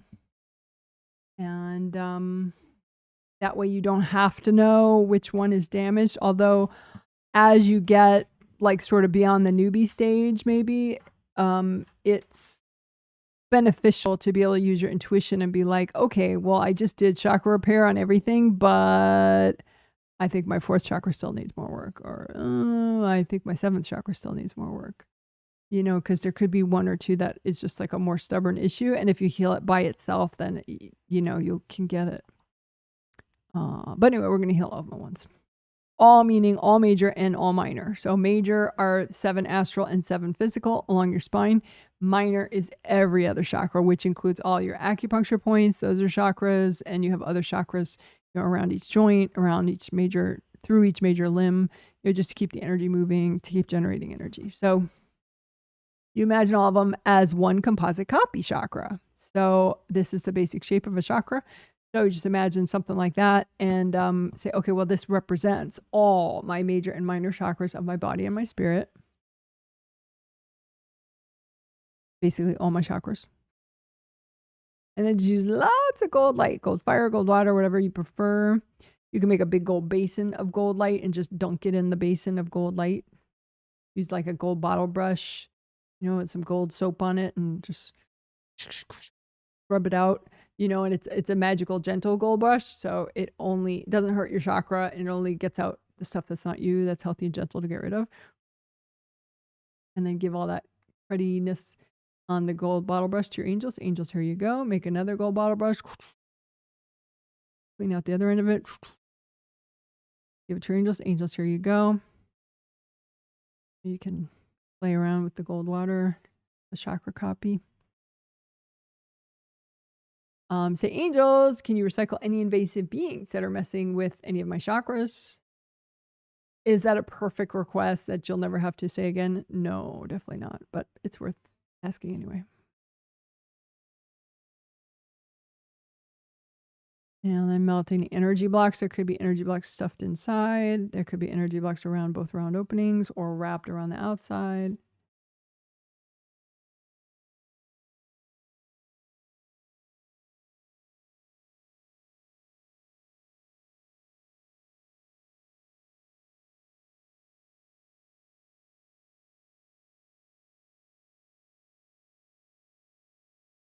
The outer surface has like a surface to it. The outer round opening of a chakra has a surface to it, like if you had a glass of water, the surface of the water. And so if you tap the surface of the water, you know, you see the ripples, right? And so ideally that if it's super healed, it'll be bouncy like that. So you'll be able to tap it and there'll be a ripple of energy. But if it's not your energy, or if it's like weird crustiness here because there's energy blocks, then it'll just like there'll be no wiggle. There's no jello effect, right? It'll just be like you just tapped a rock. So go ahead, melt all that rockiness out of the way. All the energy blocks that are healthy and gentle to get rid of. Melt that out of your chakra, your composite copy chakra. The gold light melt cords from people going into the chakras. And again, the round openings have flaps. And that's what they look like when they're irritated. They stick out. But you want to heal and unblock and melt enough cords And ask angels to recycle invasive beings so that the flaps fall shut. So it's a nice smooth round opening rather than like bump, bump, bump, bump, bump from all the flaps sticking out.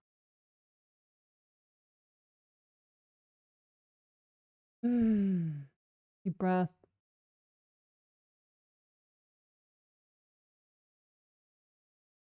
All right. So you can always do chakra unblocking for the theme, for any theme you want. So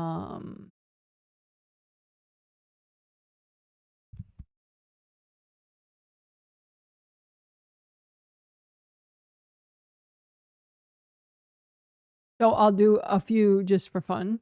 First, of course, we'll do the theme for this healing this month, this whole month of healings, which is discipline and goals. Okay. So you still have that composite copy out in front of you of representing all your major and minor chakras, right? And you can lift out any whatever blocks are healthy and gentle, get rid of right now that would help you to improve with your discipline and you're working on your goals. So just melt those blocks. Lift out the blocks in the way of discipline and goals. Melt those blocks with gold light from your hands. Or blow them up. Lift out the blocks in the way of your discipline and goals. And you can say, angels, if there are any invasive beings hooked into this junk, can you recycle them? And angels, is it healthy and gentle to clear all this right now? And then you can just use extra cold light, wash everybody out of the blocks and melt them away or blow them up. But if you're healing someone else, don't blow up their stuff. That's too bossy. Just use cold light. So again, you have the composite copy. Lift out anything, any blocks that are healthy and gentle to get rid of in any of your chakras that are in the way of you improving with discipline and goals. And just use so much gold light and melt that away. Lift out blocks in the way of your discipline and goals. Use so much gold light. Melt it away. All right. How about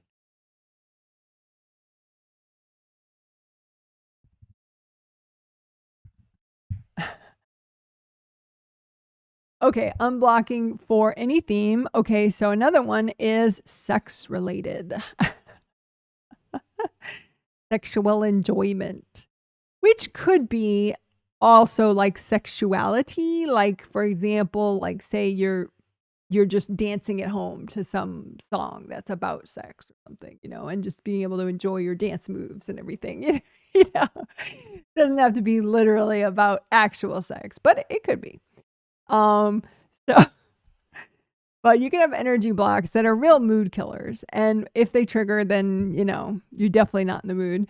And they can trigger, when you're dancing, when you don't want to dance to a song, when you're in the middle of a special time with yourself or with someone else.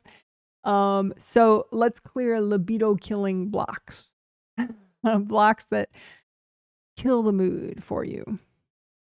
So you have your composite copy chakra out in front of you, right? Okay, this is the basic chakra shape. And so make a copy of a chakra and say, okay, well, this represents all my chakras, my major and minor chakras of my body and my spirit. And then just lift out of the chakra whatever's healthy and gentle to clear right now of your baggage or whatever's in your space. It could be dumped energy from your bitchy sister. But melt away any energy that is healthy and gentle to get rid of that is libido killing baggage. Melt it away or blow it up.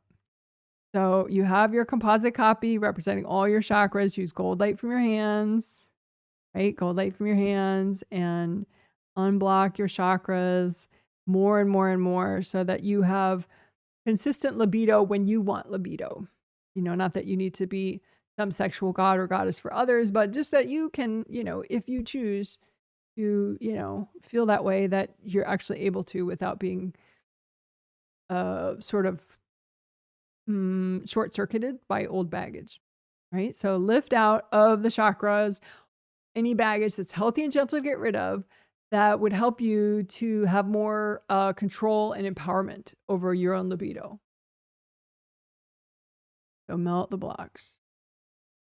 So that could be too, like, you know, if you have, you know, self-esteem issues around your sexuality, shame around your sexuality, or compulsive behavior issues around your sexuality, you know, all that could be a catch-all. You can lift all that junk out. So any sexual, any energy blocks in the way of you making progress sexually, right? So lift out the blocks that are healthy and gentle for you to get rid of right now that, you know, if you clear them, it'll help you make progress sexually, right? And so just running a lot of gold light through these blocks. Say, angels, if there are any invasive beings hooked into this junk, can you recycle them? Deep breath while your angels do that. And then angels, is it healthy and gentle to clear all this right now? So you let your angels sort through it just to make sure. So then anything that is still in front of you, yes, it's healthy and gentle to get rid of. So just use so much gold light you wash everybody out of it. And just keep using the gold light until it melts fully, or you can blow it up like pretty fireworks. And if there's any baggage left over that's still in the way of your libido, it's libido killing baggage, just wrap it up in gold light and give it to your angels. Angels, here you go.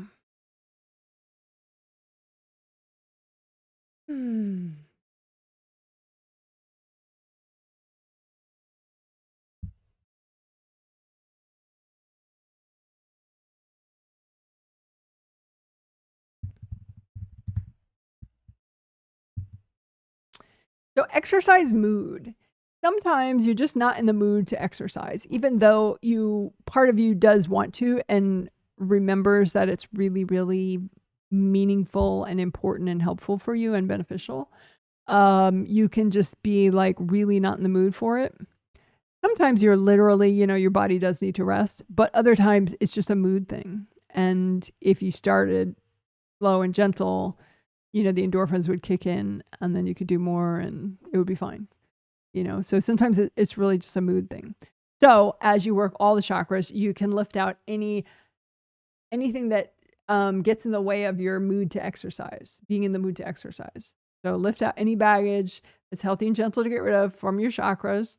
So you have, you know, your composite copy out in front of you representing all your chakras, all major and minor chakras.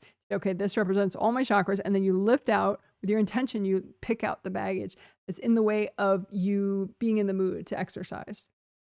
And just say, angels, is it healthy and gentle to clear all this right now? And then angels, can you recycle any invasive beings hooked into this junk?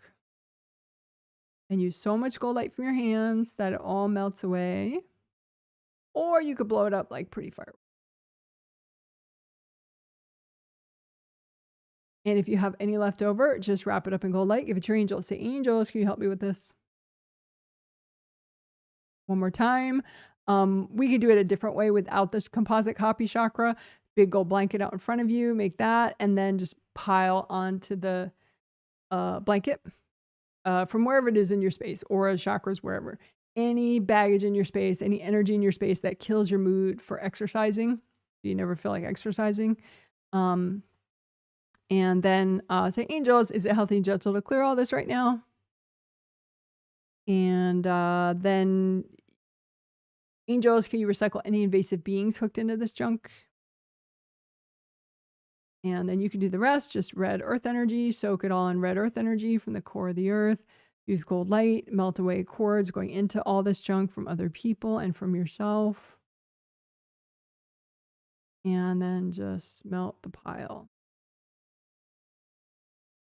Melt all that baggage that is killing your mood to exercise.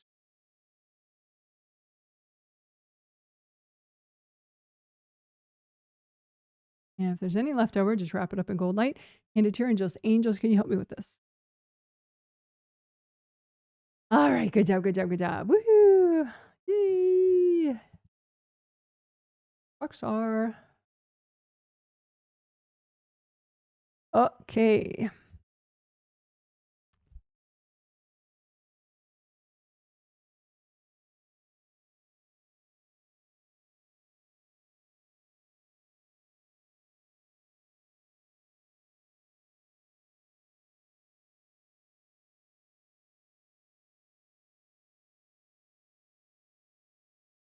I'm taking notes so that later I can make video chapters.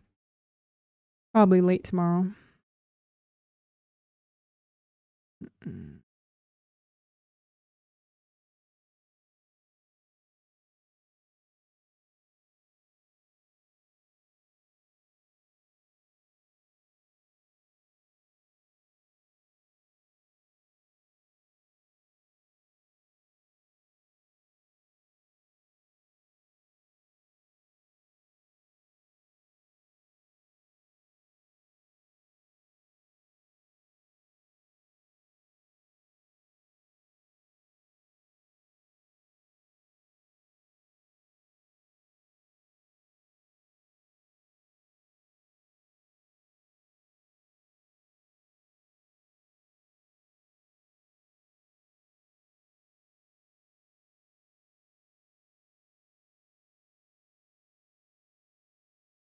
Okay.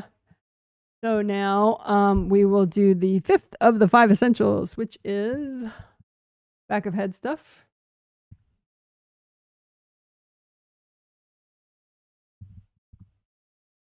Specifically, base of skull acupuncture points, and which are all cool little chakras. And also GKW, good karma windows, which are basically back doors to your astral body back here, which if they're healed and safe are really cool and helpful. Alrighty. So base of skull points, there you go. Oh, and especially because I can't get enough of it, we will especially do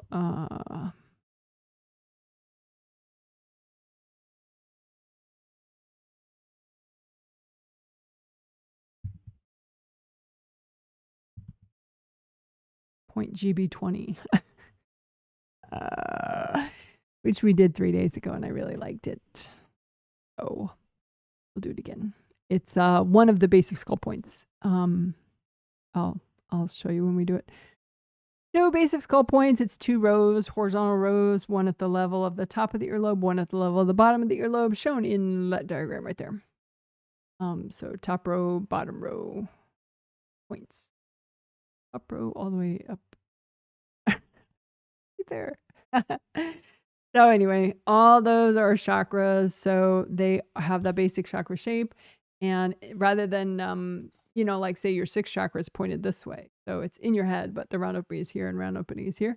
But if it's, you know, a minor, one of these acupuncture points within the meridian, it fits in the meridian, and the job is to keep the energy flowing within the meridian. So, and those lines on the diagram, those are meridians, traditional Chinese medicine meridians. They're different colors because they're different meridians. So that one going up the midline of the back, that's GV for governing vessel meridian. It manages all your yang meridians, so it's important and cool. You can use cold light and unblock it, and you can unblock the aura that goes with it. Each of these meridians that will be working has an aura that goes with it, one of your Wei Qi auras. So your governing vessel meridian has a Wei Qi aura, and it goes all around you, one of your 15 Wei Qi auras. But especially right immediately around the meridian, that aura is especially important. So if you find like all of a sudden, rather than the meridian being nice and red and flowy, which it should be, it's like black and crusty and weird looking. Well, you could have the aura ripped up right behind it too, which is how it got so blank, crusty, and weird looking. So then you repair the aura, full light, and then you repair the meridian more. And if it's just not healing easily, that's probably because there are invasive beings in the way. So you just say, angels, can you recycle the invasive beings in the way? And sometimes you have to ask that multiple times.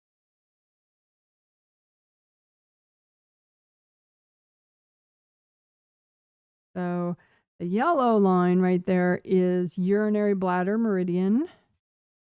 And that one's cool. It starts in the inner corner of the eye, goes up to the inner eyebrow, goes up to the forehead, hairline, over a little and over the head, down the back, through the butt, down the back of the legs, down to the But we will just do the part, the back of the skull.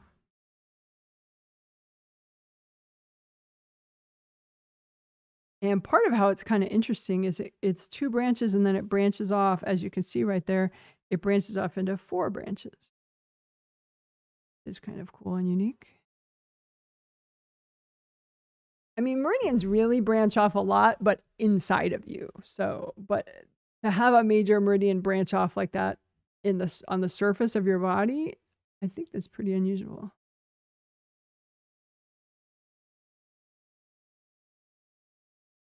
You can make an extra grounding for the base of your skull all the way down to the core of the earth. That's red.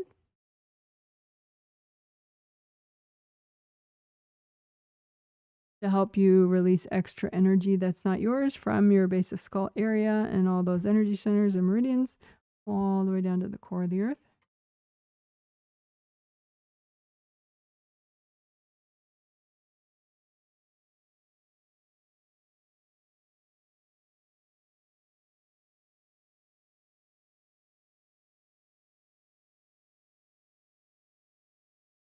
And the green-blue line there, lines are the gallbladder meridian, the ones that go through that base of skull area. Those are the gallbladder meridians, so GB, gallbladder meridian, and then it goes over the shoulder and down the side of the body, down to the feet, and that helps with self-assertiveness, making it extra cool. And it goes a lot in the side of the head. See, like, not all those lines are the gallbladder meridian, but the one that starts right at the corner of the eye versus the outer eyebrow, the one that starts in the corner of the eye, that's gallbladder meridian. So it goes from the corner of the eye to the ear and then up to the hairline on the side of the head. Then it does a wide arc around the ear. And then it that point is the bottom right there. I don't know what GB point that is, but we could count it. Let's see.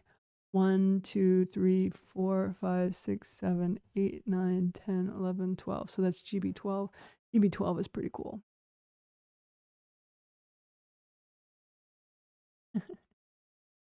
Everybody's GB12. So that's right after the ear arc, the wide ear arc of gallbladder meridian. At the bottom of the ear arc, the bottom of the wide ear arc, that's GB12. Heal, heal, heal. Do, do, do, do, do.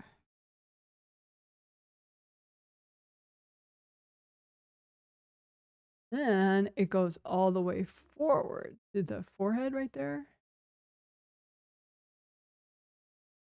which is probably GB14. Counting my dots right. Another cool one. And then you get it goes over the head, down through the base of skull area. There. So those 2 points right there, that base is going through the base of skull area, that's GB19 and GB20.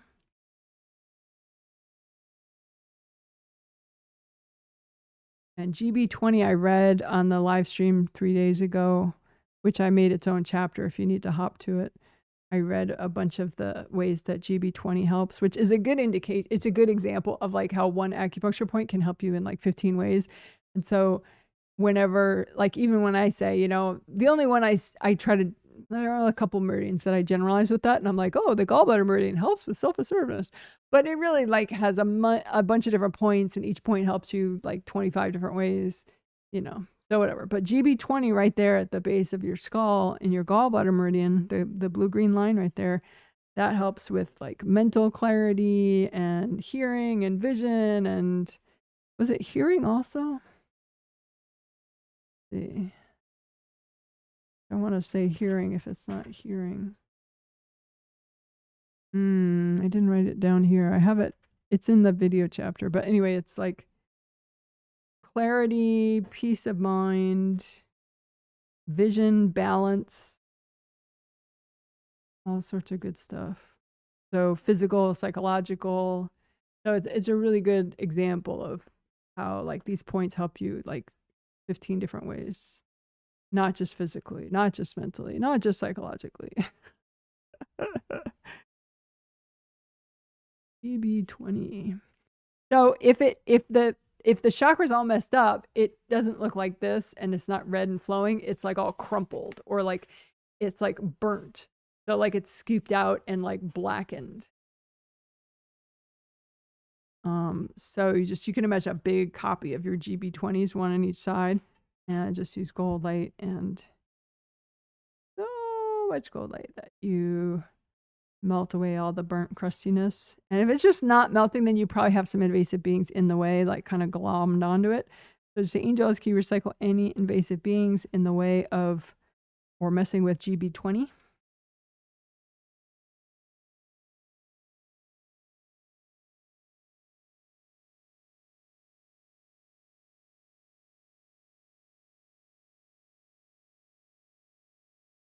And you can unblock in front of and above and below GB20. The energy right there, it goes downward through that point. So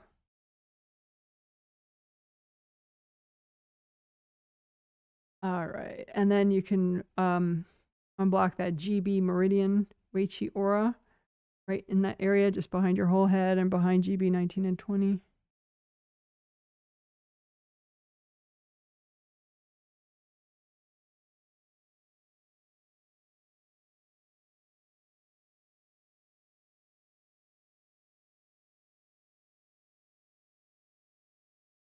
And we didn't work the urinary bladder meridian Weiqi aura back there. You know, the urinary bladder meridian, that's that yellow, the yellow meridian. So we did work those 2 points right there, but we didn't comb through the urinary bladder meridian Weiqi aura, especially right behind your base of skull area. So we could do that. Really easy to get like big old chunks of blocked energy back there.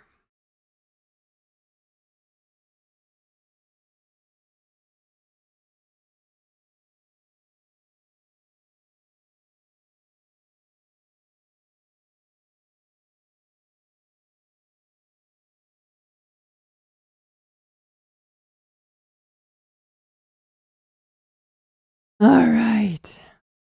Good enough.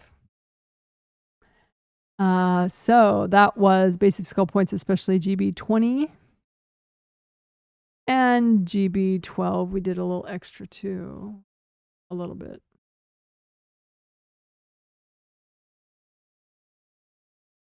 Okay, so that was that. So then now we'll do good karma windows.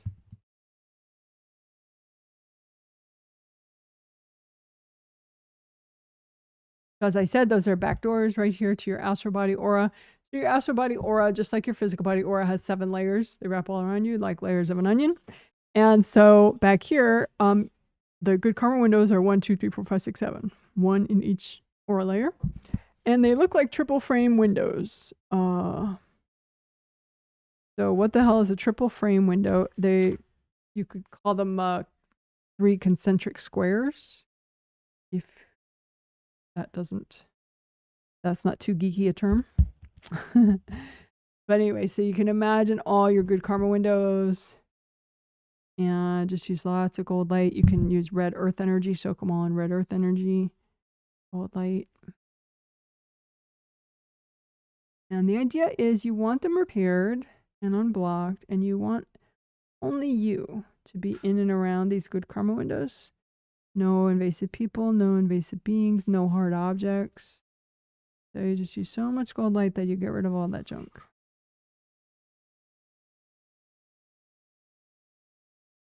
And just like we unblock the chakras by lifting out the baggage, you can unblock your good karma windows by lifting out any baggage that's healthy and gentle to get rid of.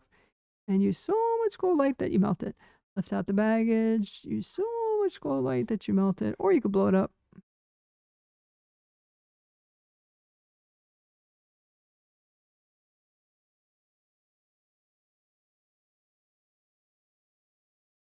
So good karma windows, when they are healed up and nice and they're just you back there, what are they good for? Well, they're good for bringing in new energy of yours. You can bring new energy in really from the front or from above, through your 7th, from above through your shoulders. There are a lot of ways, but I think certain energy you might have a preference of trying to bring it in one way or a different way. And I've noticed that sort of uplifting, positive change energy,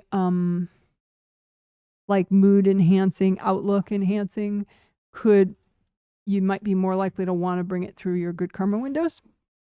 So we could do a little experiment. now that so let's see.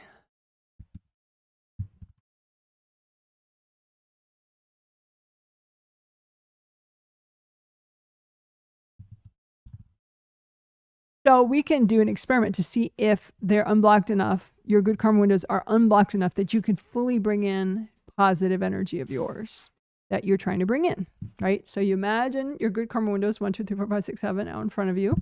And you can imagine like a gold, whatever, a gold heart or a gold flower or a gold sun, whatever representation you want, that a gold ball that represents some of your positive change energy that you created on the astral with your angels. It's totally yours. And you can even have your angels check it. Angels, can you double check this? Make sure it's mine and it's positive change energy of mine. And then you want to bring it in. So imagine, this is some energy that you would like to bring it in this way through your good karma windows, and just see if it can come all the way through the good karma windows. Or does it get like, it comes through like the 7th and the 6th and the 5th good karma window, and then that's it. It can't come in anymore. You want it to come through all of the good karma windows, or you want it to be able to come through all of them. So you can imagine your gold heart or whatever, that your angels double checked, and it's uplifting energy of yours that you want to bring in, and then just see how many windows it can come through. Can it come all the way through? And if not, look at the ones that it stops at and give those ones extra healings. So see, make your little gold heart representing your positive change energy. Your angels double checked it. And then now see, does it come through all the windows? And if so, then, you did a great job, and it's, you don't have to heal more there. And if not, if it stops at some point, then like if it went through 7, 6, and 5, maybe 4 is the one that's jamming things up, right? So just extra gold light and melt all the yuck out of it. And just see. And see, maybe you're like, Janet, my awareness isn't that good. I can't tell if it went through 7 and 6 and 5, but not 4. I just can't tell. Then just make a big old blanket out in front and put onto it any energy that's blocking, any energy that's in the way from you bringing your good stuff through this way.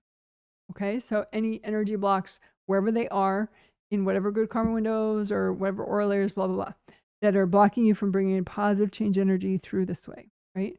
And then just say, angels, is it healthy and gentle to clear all this right now? Breath.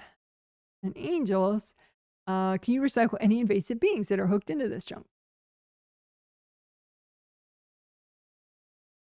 And then go ahead, lots of gold light, and melt it all away. You can wash people out of the pile. Maybe you have some people corded to the pile. Just melt all the cords, melt everybody's energy out of the pile, melt your own energy out till it's all gone, or you can blow it all up too. And if you have any left over, just wrap it up in gold light. Give it to your angels. Say, angels, can you help me clear all this? And now you can do your experiment. Imagine your 7 good karma windows in the back of your head, and just imagine like a gold heart or a gold flower petal, whatever representation you want to represent positive change energy of yours that you would like to bring in through this way, through your good karma windows. Ask your angels to double check it. Angels, can you double check it? And then go ahead and see if it can come all the way through. And if it can't, you could redo that on your own, and just see what more you can do. And of course, you can work on this more with your angels. So, angels, I'm going to let my angels keep working with me on this in my sleep. And you can work on stuff in your sleep with your angels really easily. And it's not that your angels need reminder, you need reminder to allow, like your angels are always open to teaching you all sorts of wonderful stuff. Just say, okay, I can work on this more with my angels in my sleep if I need it. Okay, good job.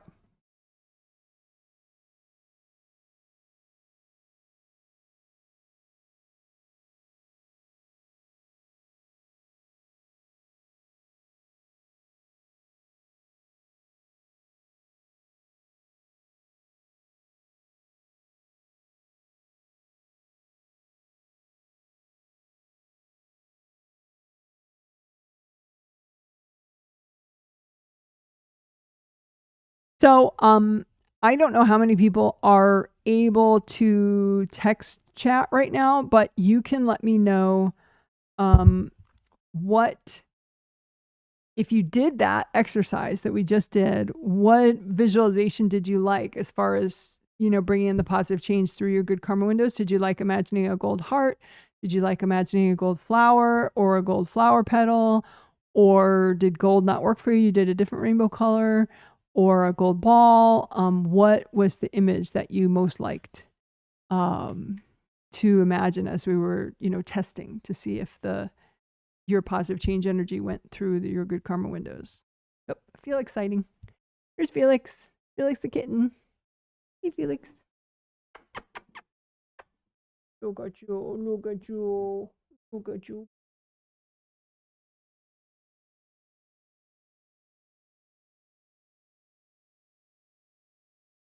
All right, so that was a Felix. Have to make a video chapter for that.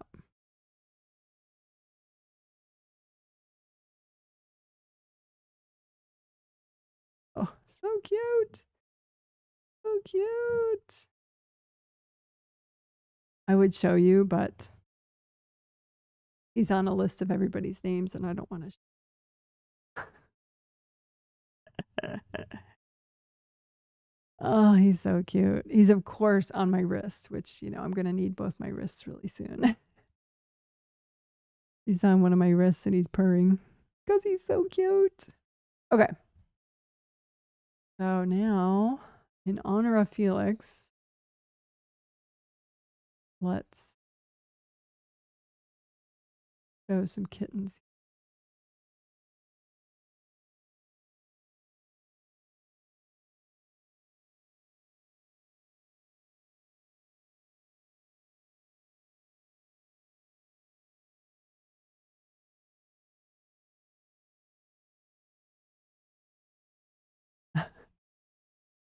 Kittens. All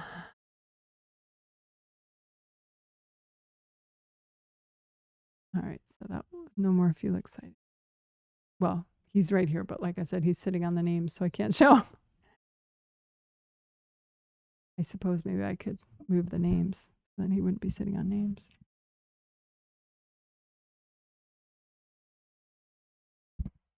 Got to be careful because I don't want him to sit on my keyboard. That's the alternative. All right. I'll show him. Now wait, let me make the camera bigger so we see the real live kitten.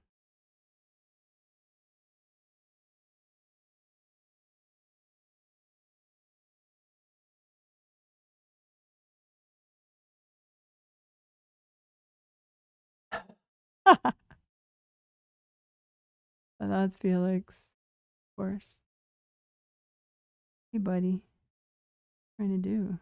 Trying to eat my wires? What are you trying to do? Did you come get him? That's a good question. I don't know. We'll see. I think he hears you. He wants to go to daddy. Yeah, why not? Why not? You can go get him. There we go. That was cute though. A little bit of, a little dose of Felix. Never hurt. Alrighty, so that's good. Little Felix moment.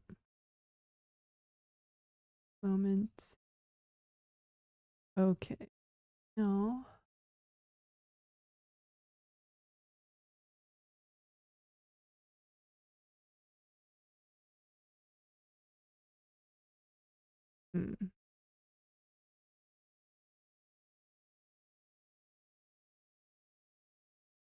So I'm going to look and see what I want to do next. So I will look for a second. And you can enjoy some kitten vibes while I do it. So I'll be quiet for a minute while I look.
Okay. So we are going to clear victim energy that you may have in your identity space, affecting your sense of yourself, affecting your perception of what you are strong enough to handle, what you are strong enough to face and deal with. Resilience is an interesting term. I think that people actually study it, not just energy healers like me. But you know that some people can have more resilience than others. And it doesn't mean they're better people. It just means, perhaps they, if you have certain baggage, it's kind of like a banana peel that's waiting for you to slip on it, And so if you clear the banana peels, then you're more resilient. There's less for you to slip on later, right? So that's kind of the idea with baggage, is that it can get triggered, and then it's harder to work your energy when you are triggered. Once you get to be more of like intermediate, advanced, you can even work your energy when you are completely triggered and you feel like a raving lunatic. You could still sit your ass down and work your energy and improve. But obviously, it's more challenging. So the idea is to proactively clear baggage out of your space that might impact your identity, your empowerment. What you think you can handle and what you in fact can handle as far as stress and unpredictable events and stuff like that. So, because say you're a fairly successful individual. Say you're successful financially, you're successful, professionally. But then, so say like maybe you have 80% empowerment in your identity space, but you have 20% victim energy, but it's just not triggered in most aspects of your life. But then say, you're pregnant with a child who, you have matching baggage with, and suddenly that 20% of victim energy, hiding away in your identity space was never an issue before, but now it is. And now you feel like it's like debilitating. Or say, you feel completely successful, completely stable, and highly functional, except then you lose your job. Or, something happens that just triggers, it like stirs up the dust, that was fine before. So that's the idea, that it's always good to clear victim energy, clear anything in the way of your empowerment, and to try to coax yourself into clearing more and more of it within healthy and gentle bounds. But because it's good to be ready for anything, and that's why sometimes people get into this space where they're like, oh, I feel like I'm such an idiot or such a screw up, and different times in my life I wasn't at all like this. It's not that now you're a loser and before you weren't. It's that you now have loser baggage triggered, right? You have baggage triggered that's causing you to feel completely helpless and idiotic and devoid of capabilities. Whereas before, you still had that baggage, but it wasn't triggered, so it didn't affect you. I hope that makes sense. So we're going to clear victim energy in your identity space, whether or not it's triggered. Hopefully it's not triggered, because then you'll feel better and you'll just do the clearing, and later you'll just realize that, the situation that's normally challenging isn't so much this time, like that kind of thing. You'll realize a good benefit later. But if you currently feel like a total, loser, idiot who can't do anything right, then this victim energy is probably pretty triggered, but you can still clear it. But just, hope that makes sense. Let's do it. It's easy to do, to clear.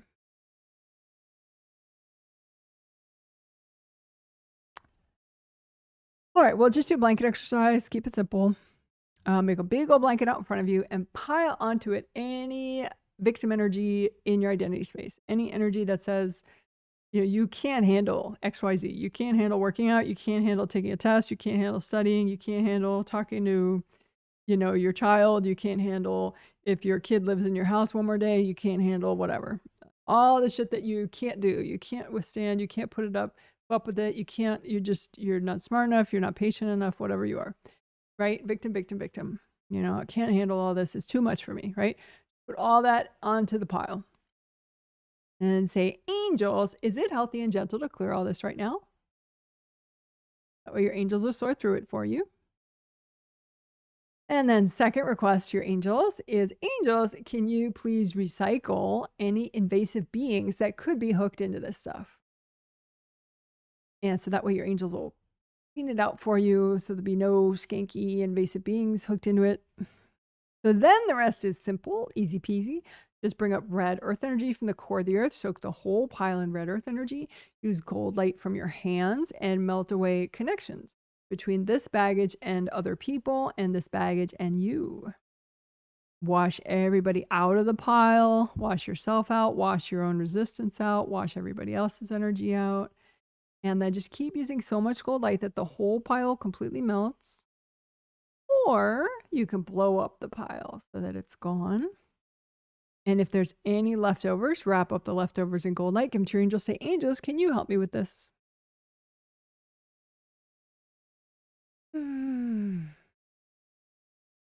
Fabulous. So we could do that. Let's do it a different way.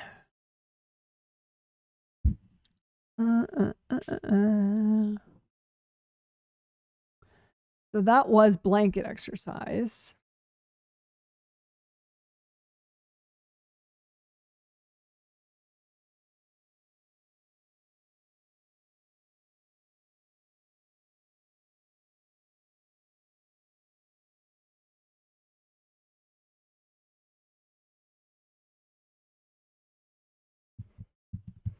I'm writing it that way so later I can make chapters. There we go. Okay, so that was blanket exercise. So now we will do also clearing victim energy out of your identity space, but we will do it with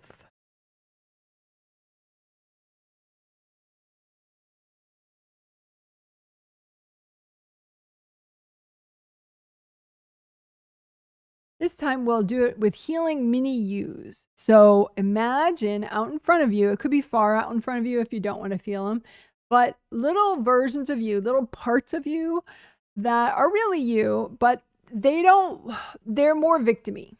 You know, they either complain, this is part of you that complains a lot, or a part of you that feels really bitter and betrayed a lot, or feels very resentful a lot, or just feels depressed a lot. Any victimy stuff. Anything that's not like rah rah, I can do it, I'm strong enough, right? Anything else. Right? And then just these parts of you are important, they are sacred, they are valuable. We're not, you know, blaming the victim, right? But these parts of you need healing. So just use gold light. You can use red earth energy, orange earth energy, yellow earth energy, and lots of gold light. And just give these parts of you a healing. You can, you know, talk in a supportive manner to these parts of you, like, hey, it's okay. You deserve a healing. You didn't do anything wrong. It's all right. And, you know, you're not forcing these parts of you to change. It's just nice to give them a healing because obviously these are parts of you that most need healing.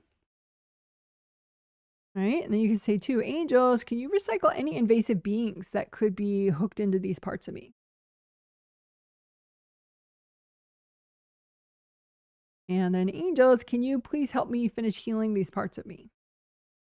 Again, these are parts of you that feel easily discouraged, feel, you know, depressed or sad or, you know, even bitter, kind of angry, bitter, resentful, bitter, angry, feel like, you know, low self-esteem, boohoo me type stuff. Okay. And as these parts of you get fully healed, they kind of like pixelate and dissolve and you get your energy back. So it's not a separate part of you that feels differently anymore.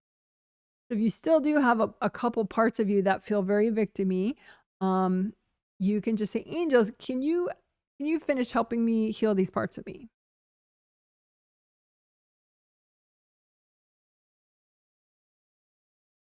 And if there's any left over that are still separate, still feeling victimy, just wrap them up in lots of gold and give them to the angels. Say, angels, can you help me with these parts of me?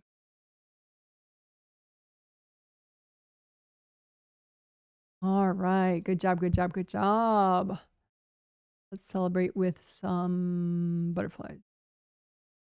Yay. Good job, good job. So if you still feel victimy right now, take the elevator up to your 6th chakra. Because if you feel victimy, as opposed to like the little parts of you feel victimy that we were healing, if you feel it still, then it's like you have too much of your energy in your 4th chakra. It's good to be present in as many of your major chakras as possible, but the main like headquarters where extra part of your energy is would be ideally in your 6th and your 7th, not your 4th. Because if that extra energy is in your 4th and your 4th is stuck, then you feel that like boohoo me, and it's very like too much to handle.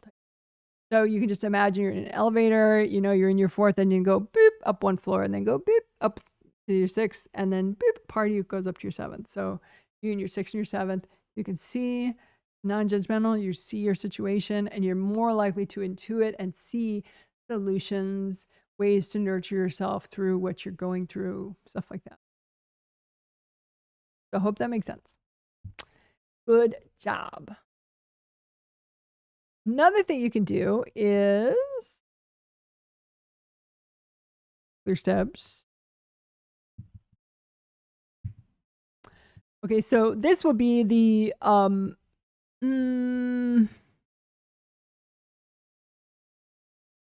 yeah, that's true. We could say clear steps, but rad blocks is a little safer because steps, stubborn triggered energy blocks, it doesn't take into account that you could be really avoiding clearing the stuff that is making you feel victimy. And so you'll clear some of what I'm talking about, but not all of it. Whereas resistance and avoidance and denial, that is what RAD stands for, resistance, avoidance, and denial. So you're automatically looking like sort of like under the rug for shit that you've been avoiding, right? So go ahead, make a big old blanket out in front of you and put on top of the blanket whatever baggage in your identity space makes you feel like a victim, makes you feel disempowered, makes you feel weak and helpless, right? And especially blocks that you've been avoiding, especially blocks you're in denial of, right? So you don't have to know where they come from. You're like, I don't know. I have no idea, right? I'm avoiding it. I'm in denial, right? You can even look away, right? But just put it all on the blanket and your angels can sort it out for you. Just say, angels, can you make sure anything that's still here is healthy and gentle to clear right now? That way they'll sort it out. And if something's too much, they'll take it away for later. Okay, and then angels, can you recycle any invasive beings that could be hooked into this stuff? Deep breath while your angels do that.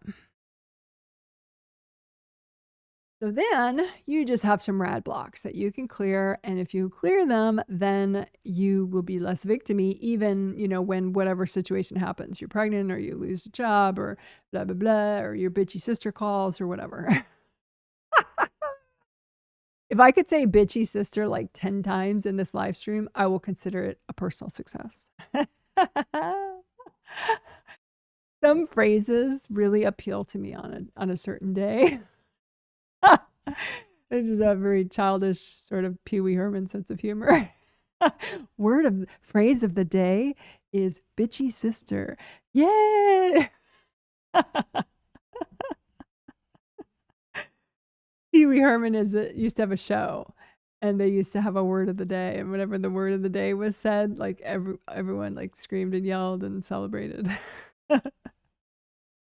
So anyway, put out in front of you any rad blocks that make you feel victimy or helpless or disempowered or like an idiot, right? And put all those blocks out in front of you, and especially the ones that you're pretending aren't there, especially the ones that you would rather not clear today, right? And then say, angels, is all this healthy and gentle to clear today? Deep breath. Angels, can you recycle any invasive beings hooked into this junk? Deep breath. And then gold light, melt all the gold light Melt all the cords from other people going into this victimy baggage. Melt your energy out of the victimy baggage. And then you can blow it up in some beautiful fireworks, or you can keep melting it with gold light till it's all gone. If there's any leftover victimy baggage, wrap it up in gold light, give it to your angels. Say, angels, can you help me deal with all that? All right, deep breath. You're a rock star. Woohoo! Yay! Yay! Woohoo! Yay! Good job. Good job. Right.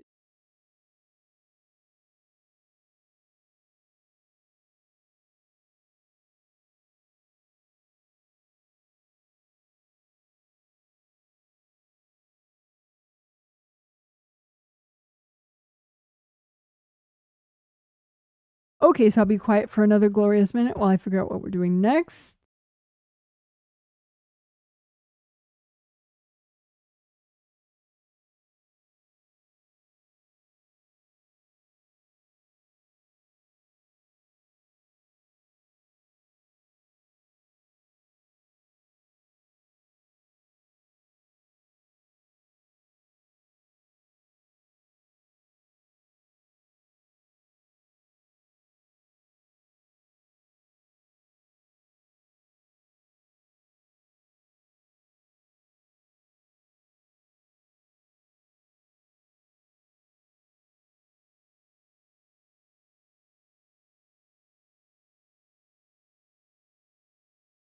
Izzy.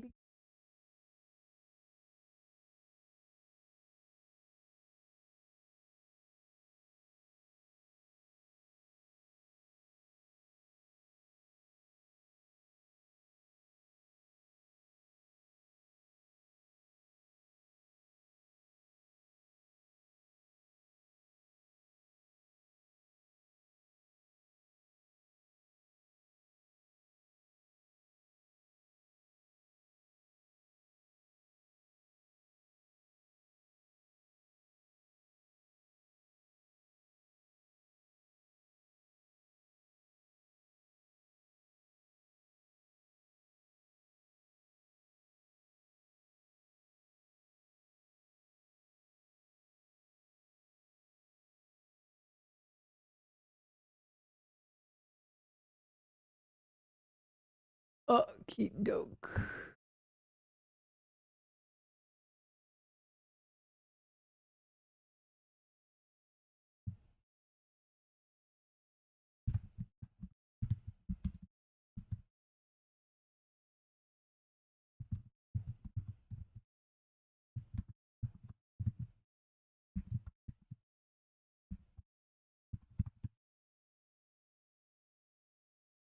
All right. So I did talk about this in the intro discussion before the healing started, which will be its own chapter. The chapter will probably be called Recycling Cursed Maintaining Beings / Being Storms.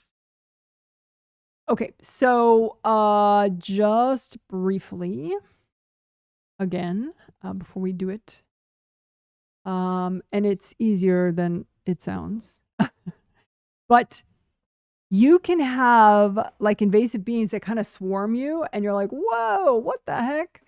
And I mean, if you just have a couple, it's just probably because you have a damaged chakra, which leaks energy, which attracts invasive beings, or you have a big rip in your aura, which leaks energy, which attracts invasive beings. But if you have like a bit of an effect, like you feel like you're in the middle of a tornado or something, that is what I would call a being storm. And just like what I wrote there, being storm. And so when that many invasive beings work together like that, these aren't like the brightest and most capable beings, which is why they need to work, 50 of them together. And so they're not the brightest bulbs in the box of, whatever the metaphor is. They're not the sharpest crayons in the box, I think is the metaphor. So there's a being that's actually in charge that directs the storm. Spiritually speaking. And so you want to have your angels, ask your angels to recycle the one that's managing the whole storm of being, right? Because if you just try to pick off one at a time all these stupid beings in the storm, you'll be there all day, and then the managing being is just going to send another storm your way, and you're like, it never stops, Janet. So the curse maintaining beings, some of those would be this type that use the being storms. Curse maintaining being, we also worked not 3 days ago, like probably a week ago or week and a half ago, in the second healing of the triplet set that we did this month. And all the healings in this month are in the same playlist, which is linked in the info section. November 2025 healings. But anyway, so a curse maintaining being is just one that kind of keeps the shitty effects of a curse going. And it usually like hides, although some are very upfront, and they will try to distract you when you're trying to, get rid of some device, and they'll try to distract you. And then all of a sudden you're like, I need to unload the dishwasher, out of nowhere while you're meditating. So anyway, so the thing with these curse maintaining beings is, it's not that big of a terrible thing if you realize, oh, okay, that's why this device keeps reappearing in the back of my neck and back of my, neck, that keeps, I get rid of it and then it keeps coming back. It's because there's a curse maintaining being that comes and puts it there again.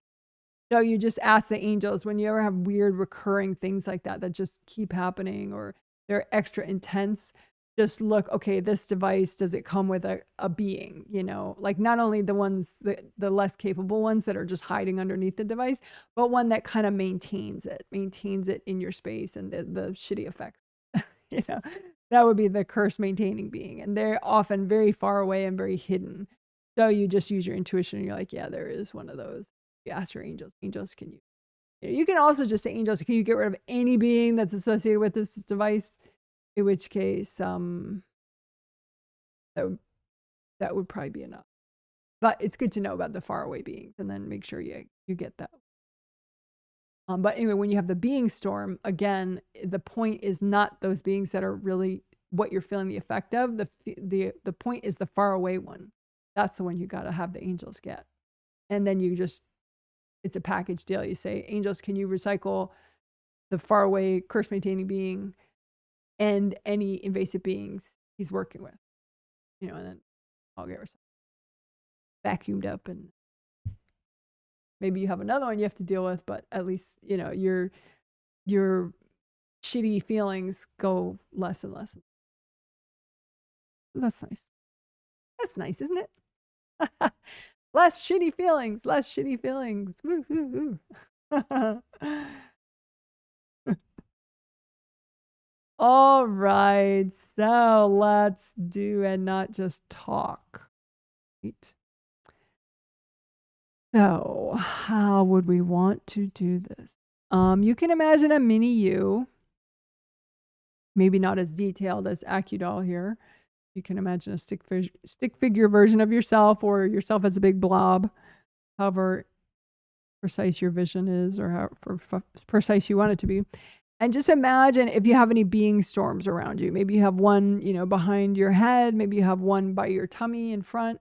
Maybe you have one in your shoulder or in your hip or something. And if you do, that's fine. Don't freak out. You've been fully functional with it there this whole time. So, you're a strong, mighty, powerful, giant being, especially compared to these little, spiritual termites or whatever. So, but just imagine the being storm and don't take it too seriously. Don't directly do anything to it. Just imagine it. And then imagine the far off being that's the curse maintaining being. That's sort of the one in charge.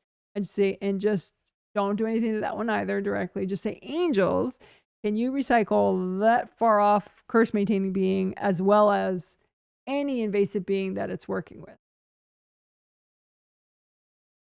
That way, say it's also messing with your sister and has some storms in her space, then, any being it's working with is what you requested, right? So then they all get recycled.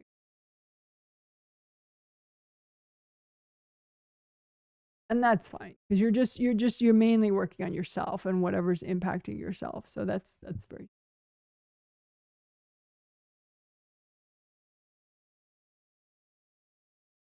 So let's do that again. Maybe first we'll comb through everything, comb through your grounding with gold light from your hands. Just imagine gold soap and water, unblock your hand chakras and your fingertip chakras. Right?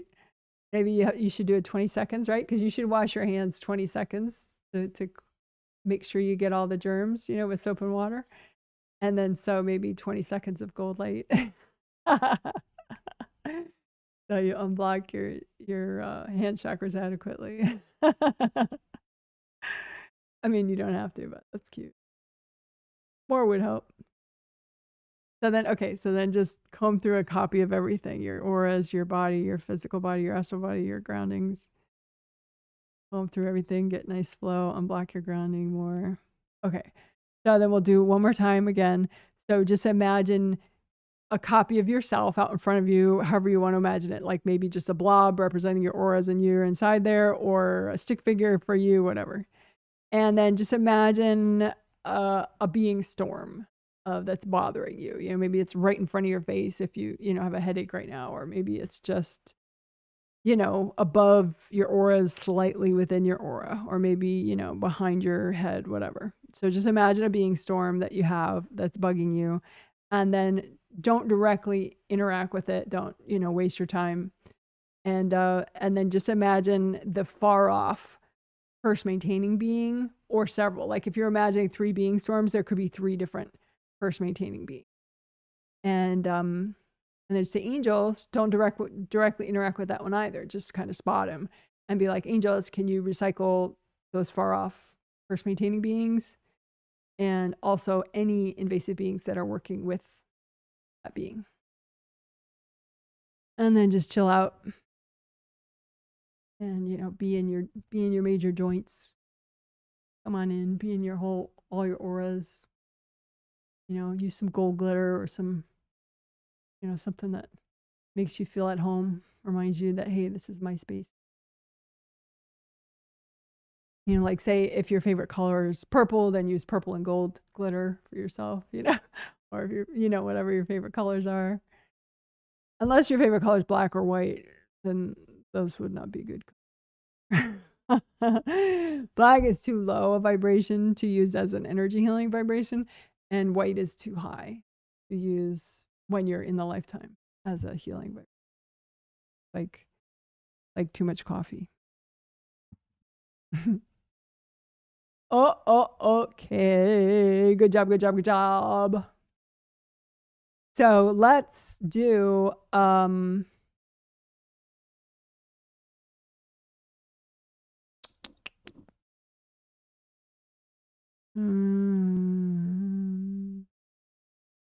yeah, okay.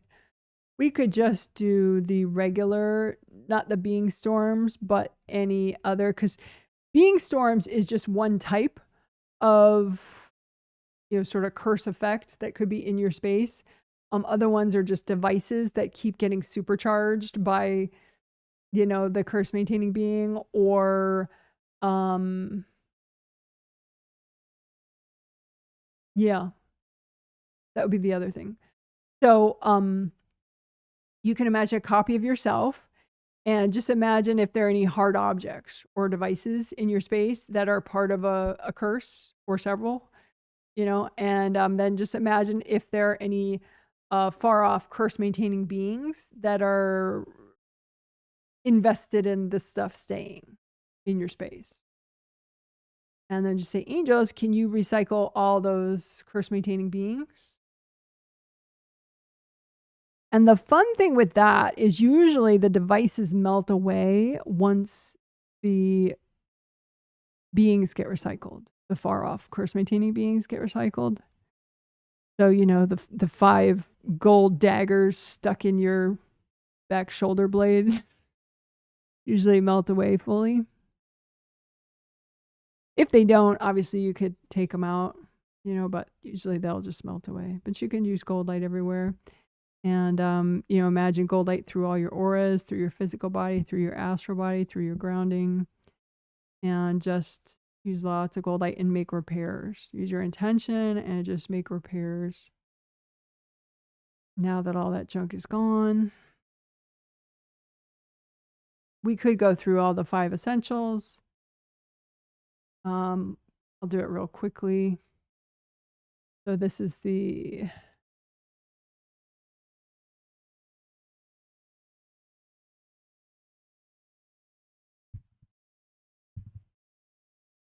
healing afterwards you do after there's, you know, those curse maintaining beings are gone, and their devices are gone and the being storms are gone. And, you know, keep in mind you may have to do this other times, you know, because maybe that was what was healthy and gentle to do. So that's all your angels let you be aware of. But maybe tomorrow there are a couple more that you're ready to do. And so your angels will help you be aware of those and, you know, blah, blah, blah. So it's not necessarily a once in a lifetime do it and you never have to do it again type thing, of course, which most of energy healing is like that. But anyway, so now we'll do just quick 5 essentials. So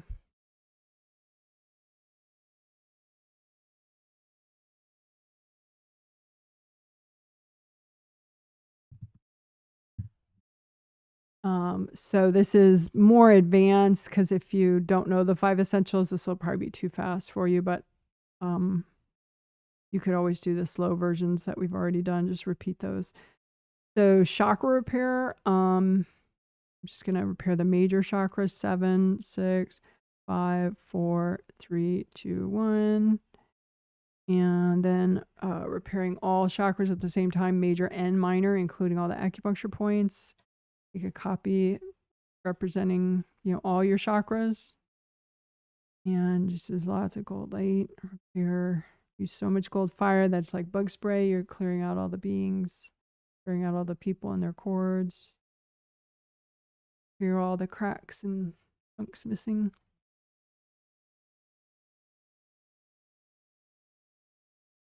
Aura repair. Do a composite copy rip, you know, or make a image of a rip that represents all the rips in your space.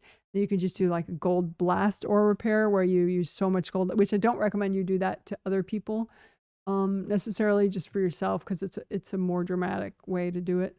But just blast this composite copy rip with so much gold light that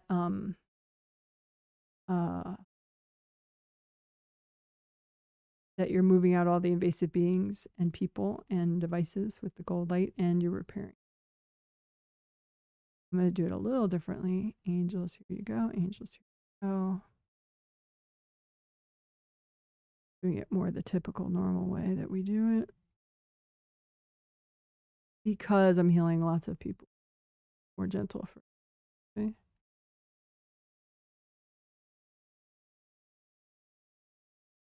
You get all the hard objects out of the way. Buffer zones. Creative rings. Your gold creative rings. Back of the skull. Base of skull points. Governing vessel. Urinary bladder meridian. Gallbladder. Gallbladder 20, which is my new infatuation. Good karma windows behind the base of your skull.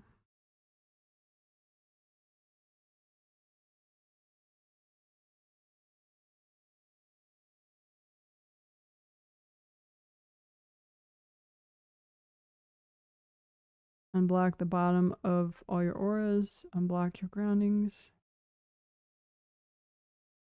Hold fire throughout your space. Chakra alignment. Big gold band of gold light through all your chakras and around all your major chakras. So big band of gold light up and down your spine. Your chakras can pop into alignment.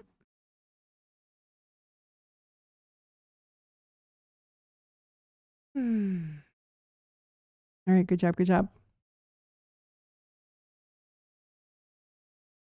All right, and that we did after clearing away some curses and the beings that manage those curses.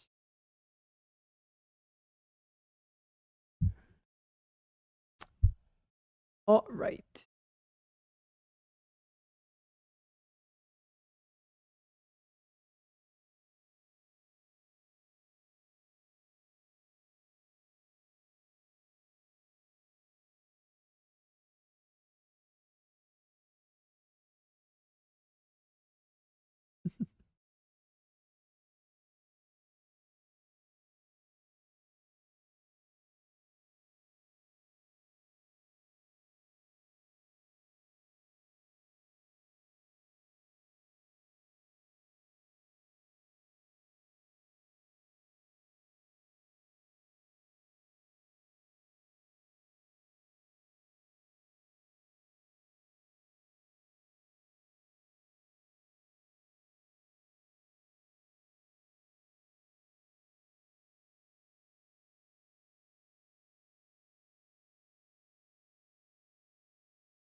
Okay, so I already explained this. It'll be its own little chapter in before the healing starts. Later, in about a day, late tomorrow, I'll make the video chapter.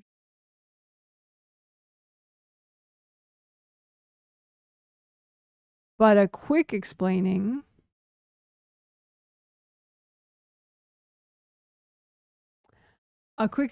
Ghosts are just like you and me. They're not evil or anything. They're just human being spirits. They just happen to have their body die, and they didn't sort of go with the program and follow their angels and go to heaven because they couldn't see their angels for some reason. And it's very unusual.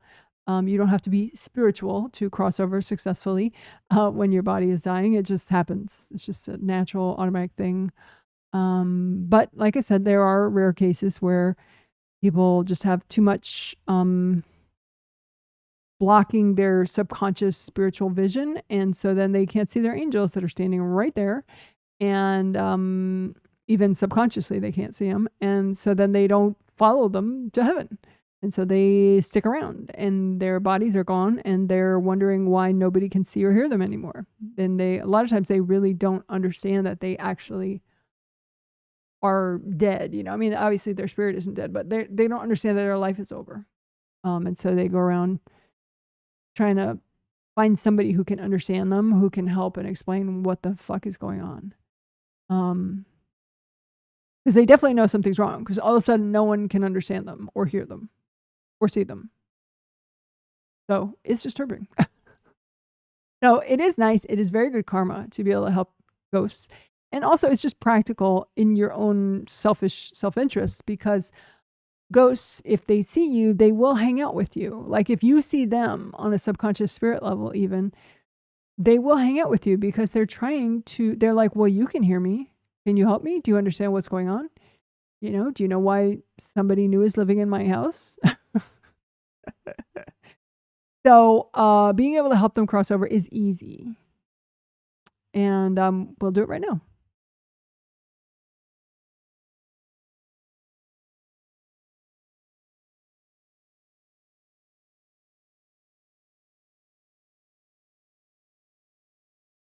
So I recommend that you do this only when you are in a safe location.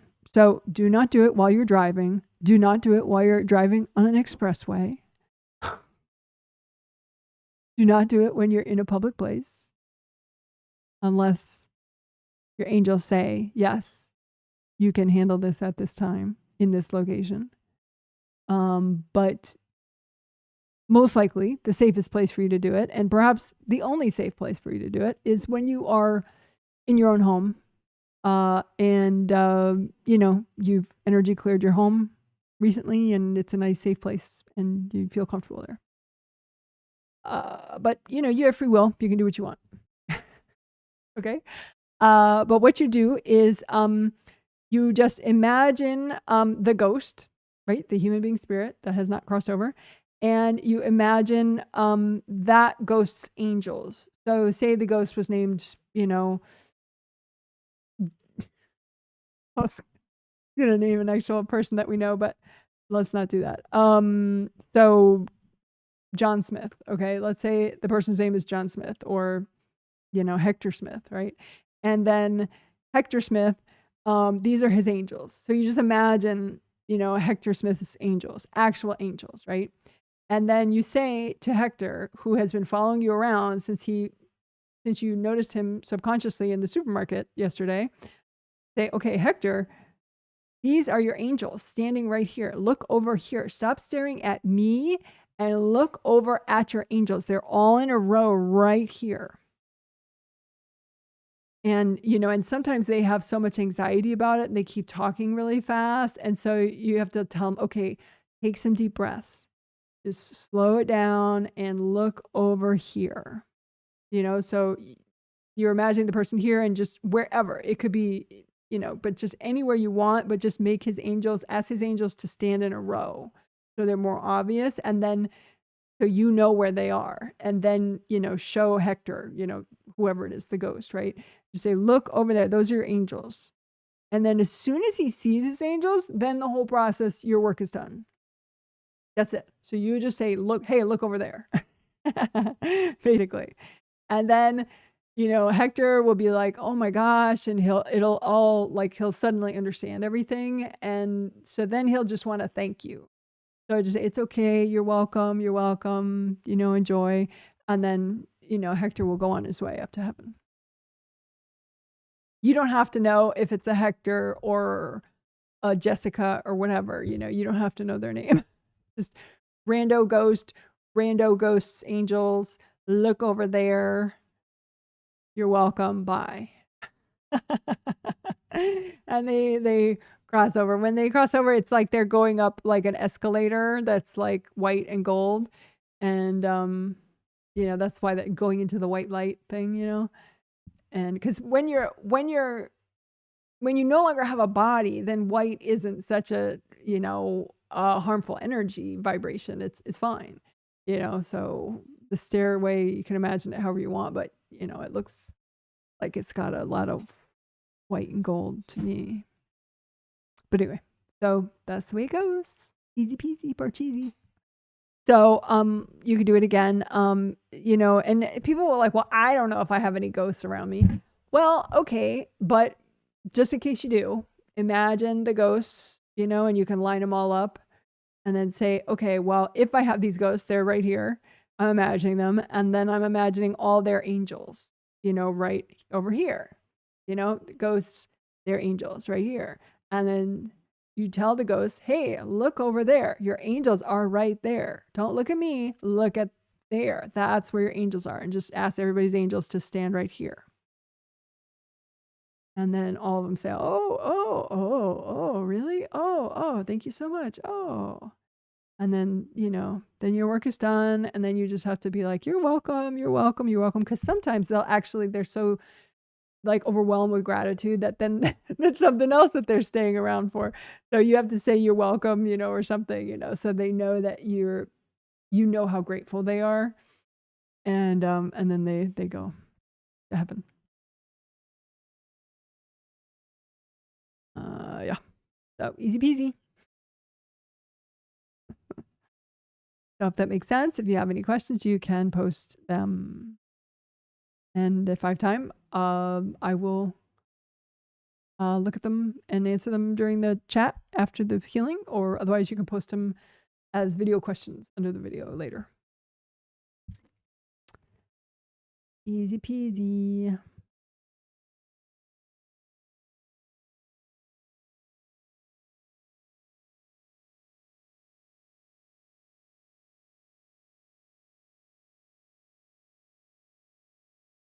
Oh, and these images are echinacea from my garden. Probably, I may have taken these last summer, or maybe the summer before. I generally do have a lot of echinacea in my, but I'm not sure if these were taken. But anyway, and then those are bees taking naps on the flowers, which I love. Like in the late afternoon, they just start taking naps. So you'll see them like all on top of the flowers, and they're just asleep. During the day, they're all over, but then they're like getting pollen and moving around. But then they just honk out and go to sleep in the evening on the flowers,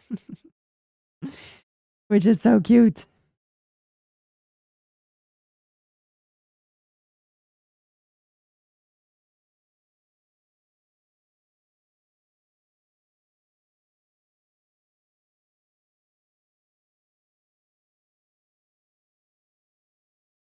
Hmm.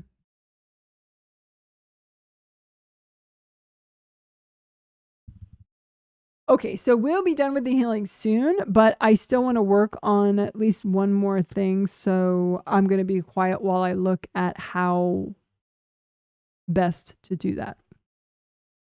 Just so I'll be quiet for like a minute.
Okay, thank you for waiting.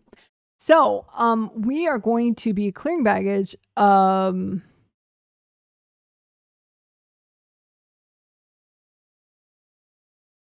Because sometimes, okay, this has to do with abundance. It's going to help abundance. Sometimes you might have other people's rules in your space, social rules, social expectations, social judgments, say from a specific person, like your genetic father in this lifetime, or your genetic mother, or your bitchy sister in this lifetime. Yay. But it could be just, you know, maybe your socioeconomic group has certain rules that got in your space regarding abundance, or regarding like what jobs are respectable, what jobs are real jobs, and what jobs are not real jobs, and how you should act when you have a real job. And sometimes, rather than getting society's energy out of your space regarding, you know, doing a certain thing, you'll just do the opposite to avoid all those rules in your space. It's not that you're clearing the rules out, you're just making sure you don't do whatever that is, you know? So, like, say, you really want to work. You really want to work, and you want to get a nice steady job that is, you know, reasonably fulfilling. Obviously, you know that you know, eventually you'll get a job that's even more fulfilling, you know. So it's a progressive thing, but you want to, you know, freaking get a goddamn job, you know. That's okay. It's non-crushing, let's say, you know, and fairly validating, and you know, would help your stability, right? So you want that job, but you have too many rules in your space from, say, your dad, or, you know, your mom, or your sister. And so what do? Well, if you want to avoid all that, you just don't have a job. Or if you get a job, you quit it pretty fast, right? And so then it's like you just sort of sidestep it. So all those rules from them, all those expectations, all those judgments are in your space, but by not getting a job at all, you like don't feel their expectations quite as much. And so that's a way to screw your abundance, by avoiding stuff that's in your space, right? Rather than just clearing it. And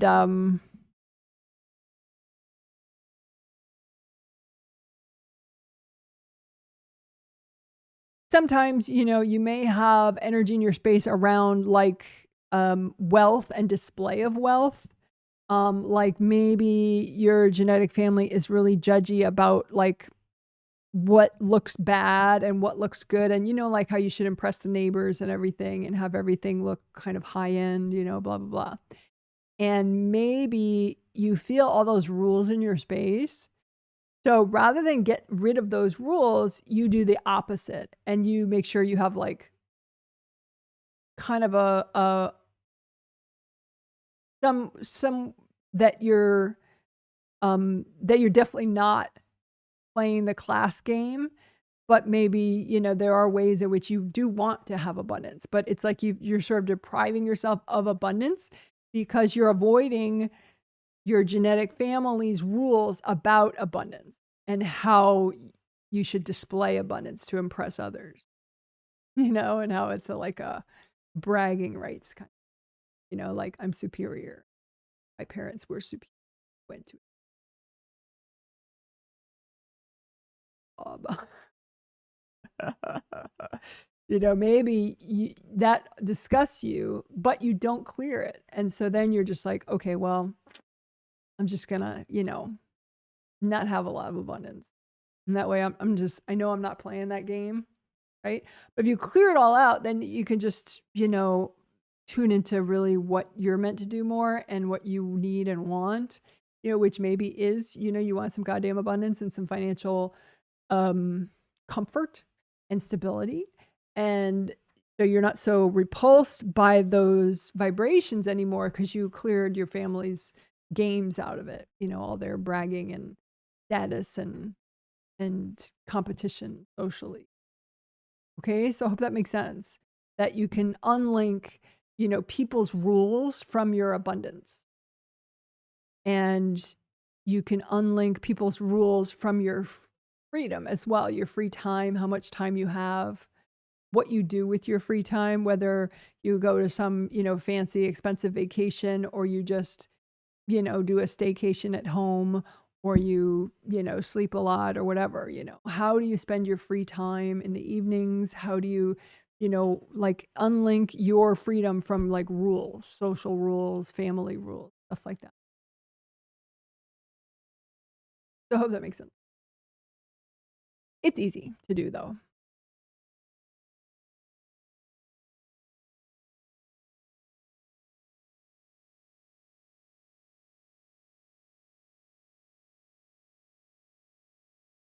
Okay, so just make a big gold blanket out in front of you. If you don't like that, make gold boxes, gold dumpsters, whatever floats your boat.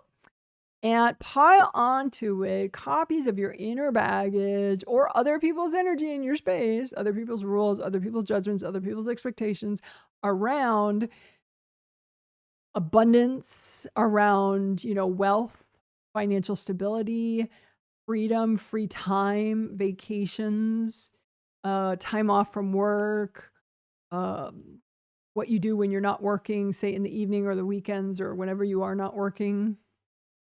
So put everybody's rules that got into your space about work, about free time, about finances, about how you choose to spend your money, whether you choose to show people that you have money or not, all that junk. Put that all out in front of you and then just say, angels, can you help me sort through this? And if anything is not healthy and gentle to clear right now, can you please, you know, remove it so we can work on it later? So as your angels sort through that, just keep breathing.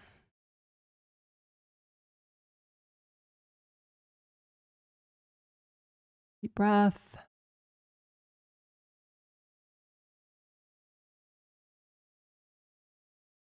All right. And then the second request to your angels is just that they go through it and recycle any invasive beings that are connected in any way to any of this junk that was in your space. So angels, can you recycle any invasive beings that are at all connected to or invested in any of this junk? Deep breath while your angels recycle those invasive beings. Way you can clear all of it with much less drama. Okay. So then now all the rest is easy peasy. Just bring up red earth energy from the core of the earth. Soak all the piles in red earth energy, which helps to start draining everybody's energy out of it, including your own. Then use gold light and melt cords going into the piles from yourself, from other people. Keep washing your energy out of the pile, your resistance, your avoidance, your denial. Keep washing other people's energy out of the piles. And just use so much gold light that it completely melts, or you can blow it all up in pretty fireworks. And if anything's left over, just wrap it up in gold light. Give it to your angels. Angels, can you please help me with this?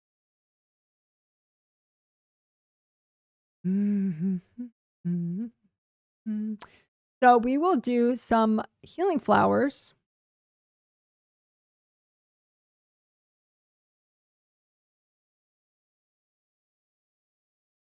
And then we will, so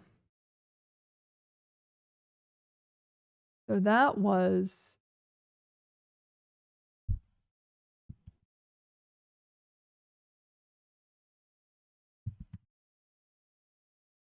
blanket exercise. And then now we will do healing flowers.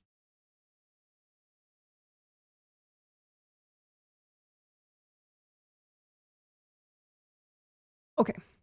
So now we can make energy healing flowers to help you feel supported and nourished so that you can figure out what kind of freedom do you want? How do you want to spend your time? How much abundance do you need? How much abundance do you want to manifest? Do you want to show your abundance to others? Do you want to keep it private? what type of abundance do you want, you know, as far as like stability and consistency, what if there are any financial goals with it that you have, and just, you know, make energy healing flowers. You can move your hands like I enjoy doing, or not, just create them out in front of you with your thought, like I dream of Jeannie, you know, boink, and they're there. That was a show in the 70s in the US. I dream of Jeannie. Anyway, so make energy healing flowers for yourself, as many as you want, to help you support your own abundance and freedom and your own ideas about what works for you with your abundance and your freedom and your free time and your employment and all that good stuff. And tune the flowers with gold light from your hands, tune them to a vibration that works for you to nourish and support you. And then say, angels, can you double check my flowers? And then give them to yourself. Deep breath. So one more time, make energy healing flowers for yourself so that you can support your own abundance, your own freedom, and feel supported and confident in sort of marching to your own beat with that stuff. You don't have to avoid other people's energy. You could just clear it out, right? So you have your abundance and your freedom flowers, and just lots of gold light. Tune them to just the way you need. The angels, can you help me check my flowers? And give them to yourself. Deep breath. Let them go over wherever they need to go. All right, and so we'll do one more blanket exercise, just like we did before.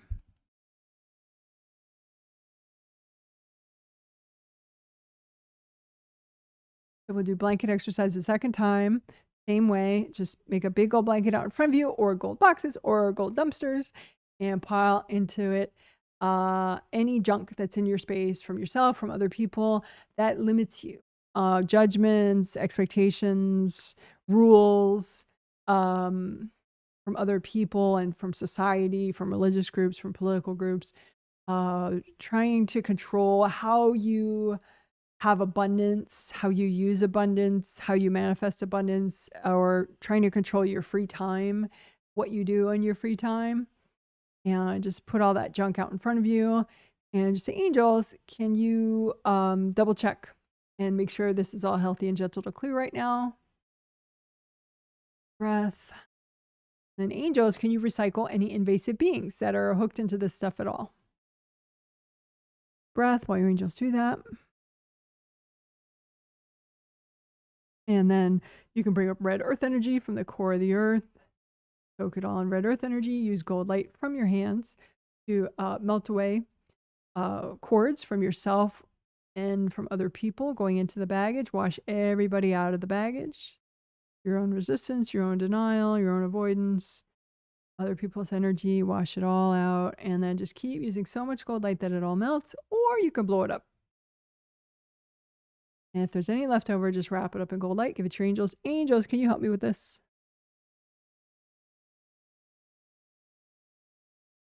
All right. You are a rock star. Good job, good job, good job. Celebratory butterflies. Woohoo! Yay! Butterflies in the garden. Don't wake up the bees.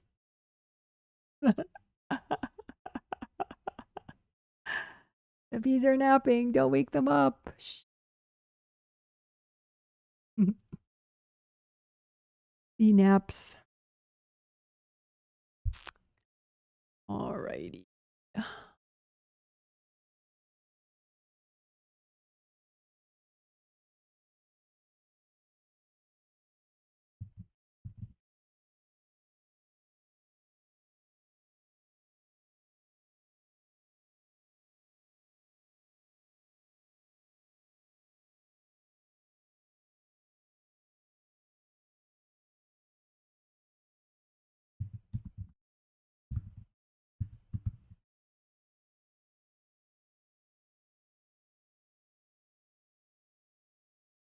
Yeah.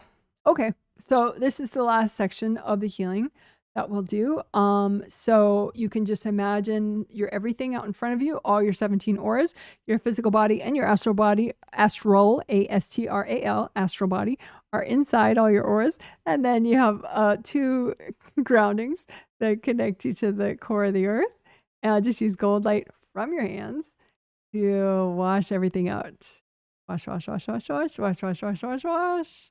Melt away energy blocks in your grounding. Melt away energy blocks in the bottom part of all your auras. Melt away blocks wherever they are that you're most avoiding but are really good to get right now. Melt it away. And you can notice where are the energy blocks you're avoiding. Are they behind your bad shoulder? Are they behind your butt? Are they behind your, are they right in front of your face because you're so irritated they're triggered? You know, where are the energy blocks that you're avoiding that would be so good to clear right now and are totally healthy and gentle? Just notice, where's your avoidance hiding place? And just melt those blocks especially. Lots of gold light. You could say too, angels, can you recycle any invasive beings hooked into this junk?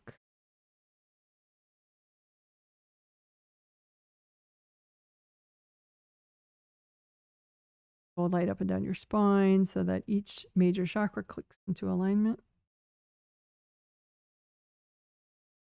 All right. And then discipline and working on your goals is the theme for this month. And why don't we work it as a river? That could be interesting. So just imagine a river that represents your ability to have your own discipline, not the discipline other people want you to have, but discipline in things that you care about. Discipline, the ability to work towards goals that are near and dear to you, that your higher self and your angels would love for you to work on. That discipline. So imagine your discipline river, ability to work on your goals, even if they're not ones that you have instant success on, you know, just keep working on them. Your discipline river, just check out the river. Does it have enough energy flowing through it? If not, you know, maybe at the start of the river, it's a little repressed, so just a little suppressed. So just get rid of the mud and the rocks that are messing with the volume of energy for your discipline. If there's any major clogs, just melt those away. You can say, angels, can you recycle any invasive beings messing with my discipline? Maybe there are some family members that are in the way of your discipline river. And again, this is your space. This is within your space. Your discipline runs through your space. So just melt away all the family members and other people out of your discipline river. It could even be someone who's really trying to be like a supportive person. You know, like maybe you have 2 people in your discipline river that are like, you suck, you shouldn't do this.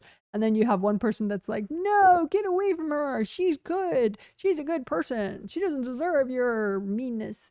You know, and so then there are 3 people blocking up your river. Even though one's trying to fight for you, they're in your space. So, I mean, you can thank the people that you know that are fighting for you, but, you know, be like, yeah, this isn't helping.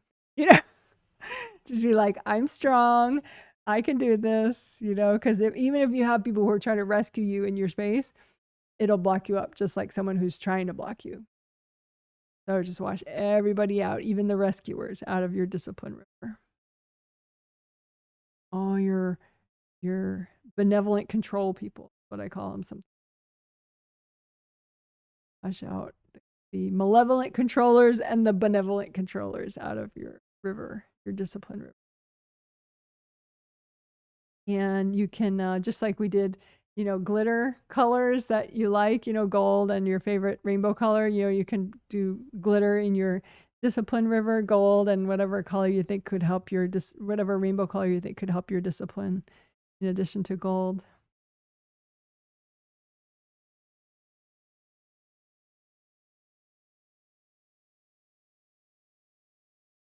All right. All right. So just ask your angels. Angels, can you help me wrap up this healing? And angels, can you help me to move forward with my goals and to improve with my discipline?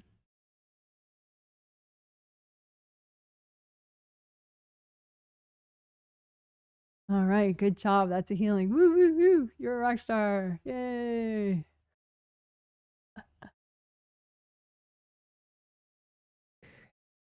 So,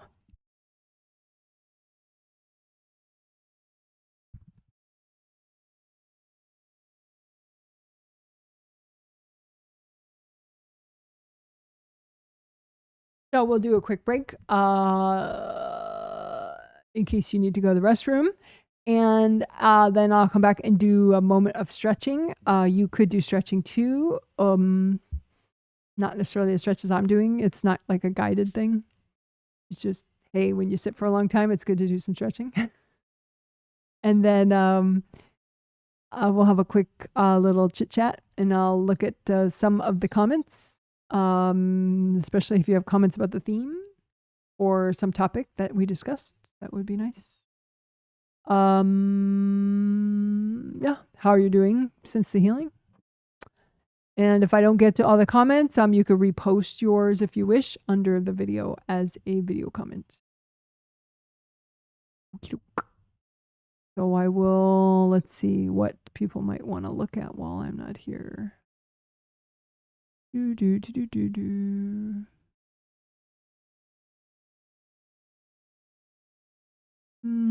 People tend to like the this one. So let's do that. All right, so I will be back in a minute.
Hey, I'm back.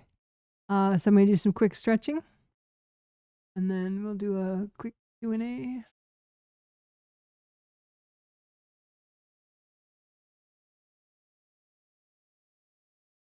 So do whatever stretching is gentle and safe for you. Everybody is different.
Hello, hello. I hope you had a good break.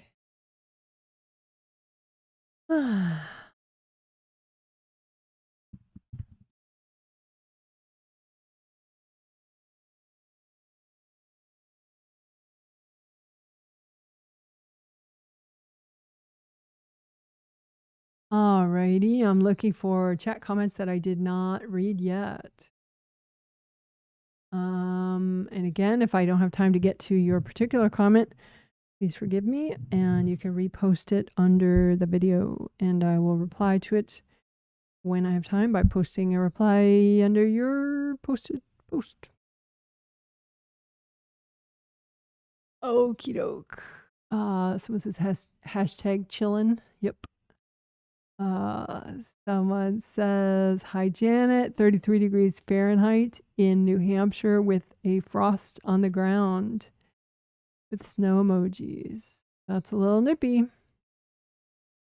I bet I have a lot of victim energy to clear. Well, see, but at least you're aware of it. A lot of people have a lot of victim energy to clear. But it's easy to not realize that. And just think, well, I don't have a problem. Someone says, I liked the gold wind. The gold wind. I don't remember gold wind, but maybe gold sandstorm. Someone says, I loved Pee-wee's Playhouse. Yes, me too. My husband and I sometimes do word of the day. Like the word of the day is, which is from Pee-wee's Playhouse. Someone says, hello from Muckamore, Northern Ireland. Hello to you. It is 2 a.m. and I woke up for no reason and thought I would watch this healing. Didn't think it would still be on live. Yes, because I started 2 full hours after the earliest possible start time today.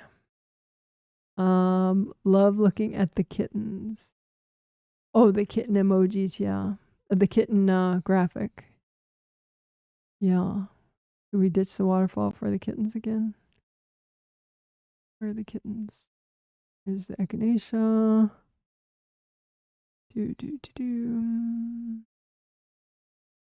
There we go. There are the kittens. Okay. Great work, Janet. You help more than you know. Well, thank you. Thank you. Glad. Yeah. You have helped me so much. Oh, good. Good. Yeah. If you ever want to email and say hi, you're welcome to. And I should say my email address, shouldn't I? Rather than just say you're welcome to. My email address is Janet at jwhealing. .com. Which you may know, but maybe other people don't know. And my website is jwhealing.com, or Janet Wright, which is my name. And the schedule of future healings and themes is on my website, jwhealing.com. There's a themes page that has all the upcoming stuff. And also, actually, healing sets are for sale still. The December sets and the January sets are both for sale still on my website in limited quantities. And I'm very open to working with new people as well as people I've worked with once before years ago or work with all the time. Anything in between. And a heads up. The dates of the December healings are sort of humorous to me. I don't personally celebrate Christmas. I grew up in a family that was Catholic and celebrated Christmas. And so since then, I have pretty much never, ever celebrated Christmas. Because there were, let's just say, mixed experiences around the holidays for me growing up. So, but I'm fine around the holidays. It's just I sort of opt out of them. Except for New Year's, I do think New Year's is cool. I mean, not the let's get drunk part, but the positive change, new year, new changes type concept. I like that. What am I doing? Oh yeah, the dates. Yeah, so on the upcoming themes page, you see the dates. The December triplet is December 4th, 7th, and 10th. The December twin set is the one that's like, It's Thursday, December 25th, which is Christmas Day for those that celebrate, and Sunday, December 29th, which is that Sunday right after it, which is, ground zero for like hellish family experiences for people that like, a lot of people, they have this tradition of spending every holiday with the people they like least in the world. So, and if you are in a helping profession, like, a reader, healer like myself, or, maybe a therapist or something, you are well aware of this, that you end up doing triage on your clients before and after the holidays so they can recuperate from their holidays or their vacations.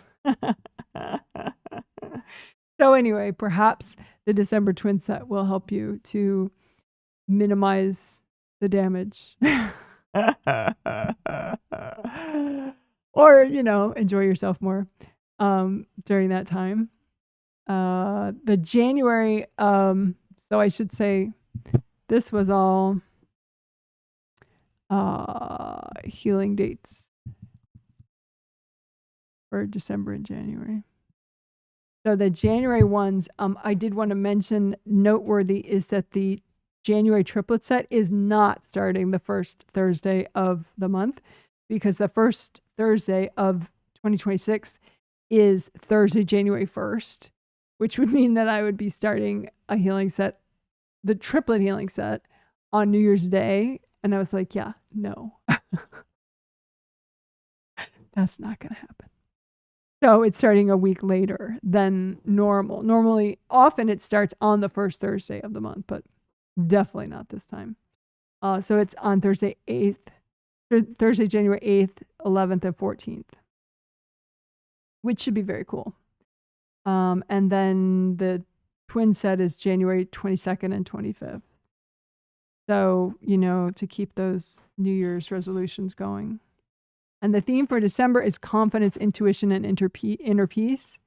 And the theme for January is be decisive, clarity in action, strong boundaries with group fear.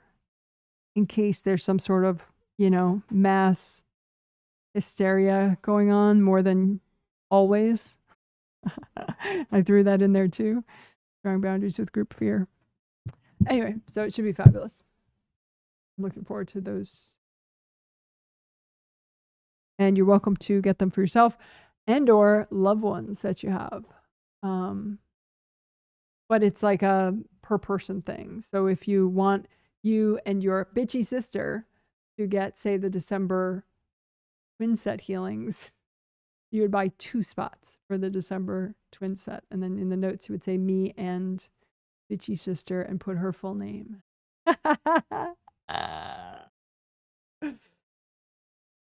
Goodness. Is that 10 yet? Am I at 10 times that I've said that phrase of the day?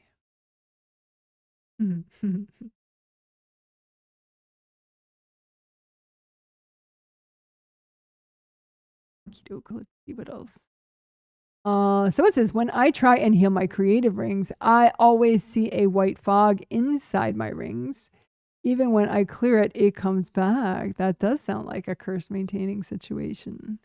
Was that a curse being holding that in place? Yeah, I would say so. So, do you still have the fog? That's the juicy question.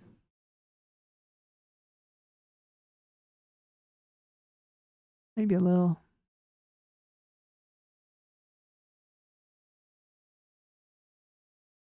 Might have cleared up now. You can post, you think? All right. But yes, that would be an example of a curse maintaining being situation. Someone says, thanks, Janet. I got into a fight with my spouse during the healing. Dun-dun-dun. I was really stressed by how disorganized the apartment is and told him. Yeah. How would that go wrong? I just have no idea. That's such a shock. That's such a shock that turned into a fight. I can't imagine why. Oh my God. Because when you're already stressed, I'm sure your tone was just really perfect.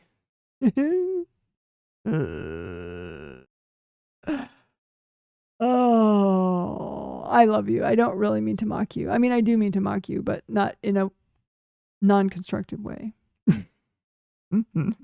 Just to point out how fights work. Not always, but a lot of the time. If you're already upset, your tone is going to be all wrong. So then when you mention it, it's just going to, it's like, fire, gasoline.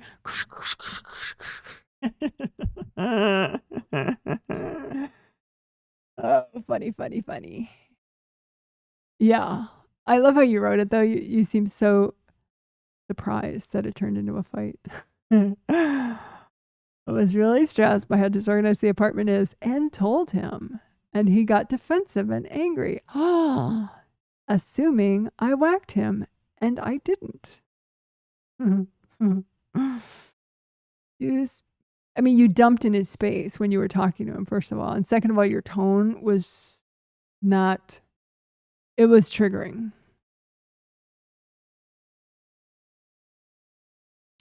Use park bench communication. Also Saturday, I was really cranky, and so I did a non-resistance healing, very nice, and cleared more overstepping baggage. I felt much better, assumed I had fewer work fights going on. Yes and yes. Good job on that. After clearing it, is that accurate? Yes. Planning to keep working on it for the next few weeks. How did your spouse do? The one that you guys just, your whack partner? It's true, you didn't whack him, but you did dump in his space quite a bit. Like, I would say 4 microwave-sized bunches of energy. It probably would have been more efficient not to say anything and just ask your angels to give the apartment a clean out. Because it just looks like he brought home a lot of work energy and some weird energy from some clients. but it's energy that he's avoiding. So if you point it out to him, he's going to get extra triggered. And if you point it out to him when you have a bitchy tone and you're dumping on him, you got a fight on your hands. Fire, gasoline. So anyway, not that I haven't done things equally as naive myself many times. But anyway, so he's a little whacked. So I just suggested to him that he can get a healing from his angels again. So he gave me a thumbs up. He'll be fine. Oh, right. How did he do with the healing? I mean, despite the whacking, he thought the healing was fun. He liked it. He especially liked the river, the discipline river at the end. That's his favorite part.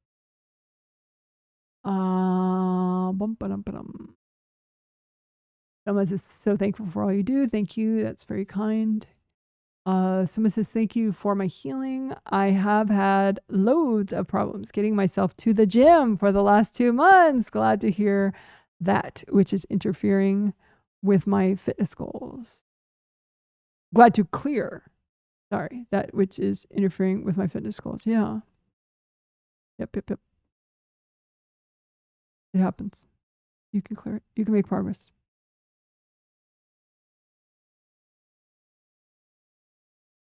What you can do too is, like, you can imagine, maybe sometimes the idea that you have for fitness and how you should be doing fitness doesn't exactly fit with the way your energy is going to be, like, say, in the next week. And, you can ask your angels, well, is there some way I could clear enough energy and heal enough so that this goal of fitness that I'm thinking of would fit into my upcoming week? But if not, work with your angels to find like a plan B fitness goal. So maybe the plan B fitness goal is, you find a yoga video on YouTube and you do that, and maybe you could do that like twice in the upcoming week, and that your angels say would fit much more realistically into your upcoming week. Or maybe, like stretching every morning would fit more into your upcoming week, because sometimes you have a fitness idea, like I need to go back to the gym and do like an hour and a half, and then, there's commute and everything. But maybe the vibration of that, even though you have the hour and a half, it's just a vibration that is absolutely not going to happen in the next, and so it's more productive to like downsize and sort of convert that goal into one that would work, because I mean, it's nice if you can be consistent with fitness, even if it's not like that one thing you're thinking of. So different options, going on walks, or, working out in your home to a video, whatever, like working out with your angels, if what you're thinking of cannot fit in your upcoming week realistically, even if you heal and unblock. But it could be that, if you heal and unblock enough, you can do exactly what you're thinking of in the next week. But, work that out with your angels, because it's not always the case. Oh, right. Hope that helps. Somebody says, thank you, Janet. Really liked the victim identity work and avoiding abundance / freedom work. I'm glad you liked it. Seems like the abundance stuff has been getting in the way of me applying for the right jobs from my quick read. Is that right?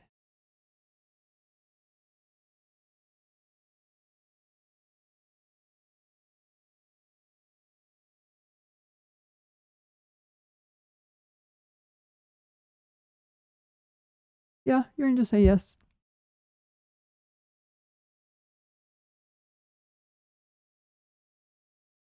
Yeah, it looks like you have different like rule books. They look like old dictionaries. I don't know if you're old enough to, like, back, before the internet was such a big thing for everybody, that you could have like a, maybe in your home or just at school or something, there were these dictionaries that were like this thick, and they had so much in them, and it kind of looks like you have books that thick in your space from your mom and even from your dad about working and responsibility and career fields and, retirement money and, income levels and all that stuff. And so family rules around employment and jobs and stuff.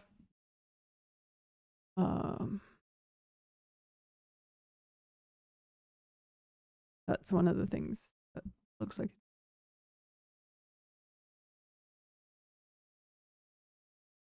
that helps. But yeah, I would say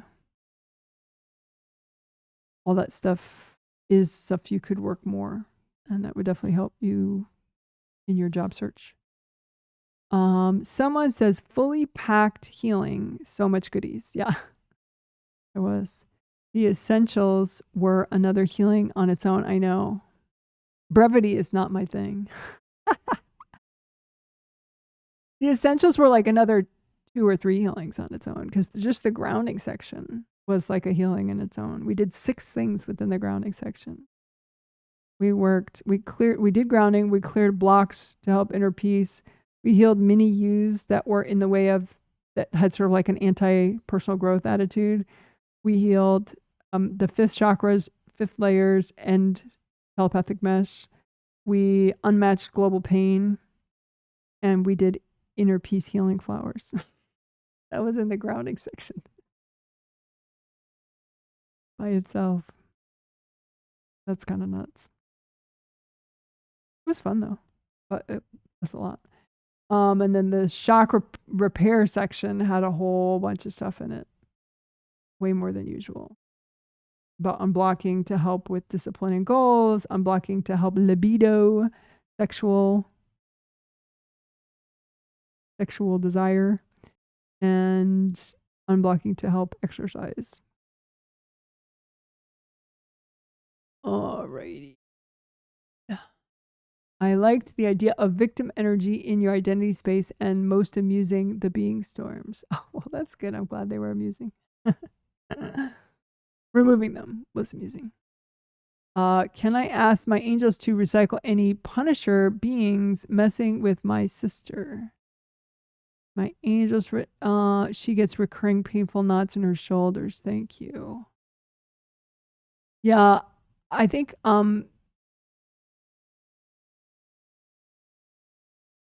it's a direct thing, so it would make you more noticeable to invasive beings. If you just ask your angels to work with your sister on her shoulders, just leave it at that. You know, that way you're not like, because if you ask specific things like that, like angels, please recycle, you know, the curses that are screwing with my sister's shoulders, like you set in motion, you know, please recycle the beings associated with the curses on my sister's shoulders. You set in motion something directly with your own words. You know, I mean, the angels do it, but you specifically requested it. And so it's easy for a being to see, wait, that's a big thing happening. She asked for it. Ooh, hello. You know, and that's probably heat you don't want to deal with. So just be vague and ask the angels, you know, angels, can you help my sister's shoulders?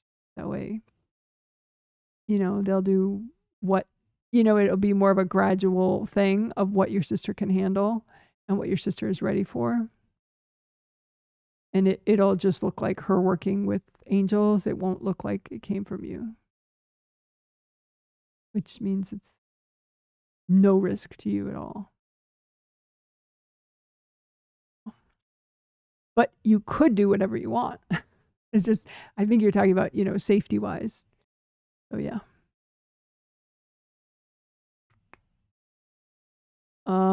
Someone says, I picked up few of them from a restaurant. Oh, you're talking about ghosts. From a restaurant I went to on Saturday night. I couldn't explain why I was so eager to get some unhealthy food when I went to 2 food stores today. That's funny. Yeah, so you had some ghost buddies that you picked up that were making some food choices with you. That is funny. That's such a ghost thing though too, because they don't know their body's dead, so they would still have that. They would still be more food motivated than someone in heaven. someone that's in heaven, they can reminisce and they can re-experience foods they've already tasted in a lifetime, but they can't experience new tastes when they're in heaven because they don't have a body. Fun fact. Possibly fun. But that is very funny that the ghosts were affecting your food choices. Interesting. Someone says, I was up for most of your healing. Yeah, you're on the East Coast, so it would be 10:42 p.m. for you right now. I fell asleep for half an hour. I suddenly just woke up hungry. Sometimes I wake up hungry and craving junk food. How can that happen? Well, do you have ghosts that are trying to get you to eat stuff? Yeah, I think you have one. So yeah, maybe cross that ghost over so that you have less unhealthy food cravings. That's funny. Yeah, I've never had that. Not that I've never had ghosts hanging out with me, but they just were not particularly food influencing. Funny. Someone says, thanks so much. You're welcome. See you next time. Yes. Feeling much better. Oh, good. Good for you. Someone says, thank you so much. I really liked helping ghosts cross over. Yes, it is cool stuff. It felt nice and warm for my fourth chakra. Yeah, it is cool. I think my little one also felt better towards the end of the healing. He came in my room to hug me and told me what he was thankful for. Ah, so funny. I noticed I tend to worry more about him versus my youngest when it comes to healings. Seems like he needs it way more than the other. Do I read that right? Which put both of their initials. Well, okay. I know because I healed one of them and I wrote in my notes if he was older or younger, so I think I can figure it out.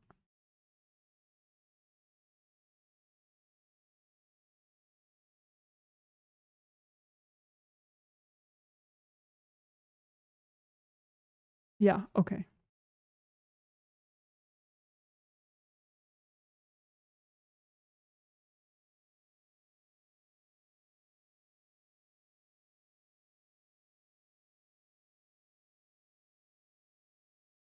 Your angels say your instincts aren't terrible about who needs a healing when. I mean, they think that the main way that you help them is that you get healing, that you take care of yourself. And then, yeah. Yeah, that's funny. Yeah, initials doesn't help, I guess. But yeah, I figured it out. Yeah, so that's adorable though that your youngest son, your younger son who did not get the healing felt better towards the end of the healing. Yeah, because he it's just what I was about to say is that I started to say is that you as their parent, especially because they're young kids, your energy and the shifts that you make affect them a lot. And so if you get a healing, which you just did, and um, there's a great ripple effect with them. So that's how it did help your younger one. Would he like healing? Sure. It's just I don't know if you could afford it or not, but you can ask your angels. When to get them healings, when to get each one of them healings. They already get healings on the astral from the angels, in their sleep. But yeah, when you get a healing, when you really work on your healing, it helps them a lot. Which is true for any. It doesn't mean that you're a shitty mom and that's why it helps them. It's just because you're a mom and they're young, they're still very much observing you and affected by you. Plus, the first chakra chord's still there until they're 12 or so. So your energy affects them.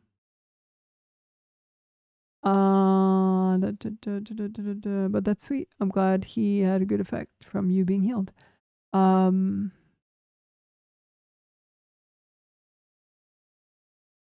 Does he need the healings more? No, I don't think your youngest son needs them more than the older son. I just think that um uh, he just sort of, the way he is, it's like it's easier for him to receive and benefit. Your older one's a little, stubborn. It takes him more healings to have the good effect that your younger one would have in just like one healing set. It might take your older one like 3 healing sets in a row to have that same level of good result, just because he has more avoidance tendencies than your younger one.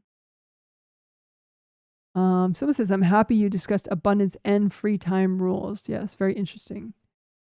I'll work that for sure. Explains my chronic unemployment issues. Yeah, it does. Agree. You were not one of my sample people on that, but you could have been. It's funny.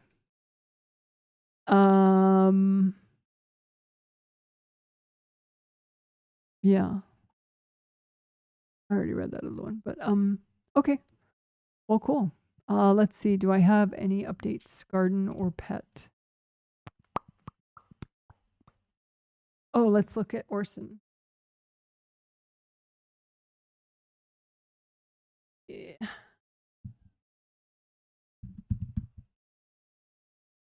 So we'll do an Orson cam, and he is our neighbor. At always in our yard. Well, often. All night in our yard. He spends every night in our, which is really potentially heartbreaking, but I try to not get stuck about it. So for those of you that know the saga, we tried to adopt him because we assumed he couldn't possibly have an owner, because who on earth would let their cat be outside in the freezing cold and the rain? But in fact, there is somebody who lives just a few houses north of us. Who is that person? And that person wouldn't let us adopt his cat. He was microchipped to that person. And when we took this cat to the vet, we were informed. So we can't adopt this cat, and the guy insists on letting the cat out. Like he's sort of a cat hoarder. So he has like at least 13 stray cats going in and out of his house like 24/7 almost, and including however many cats that he thinks are his pet cats as opposed to the strays. So anyway, so that's the history.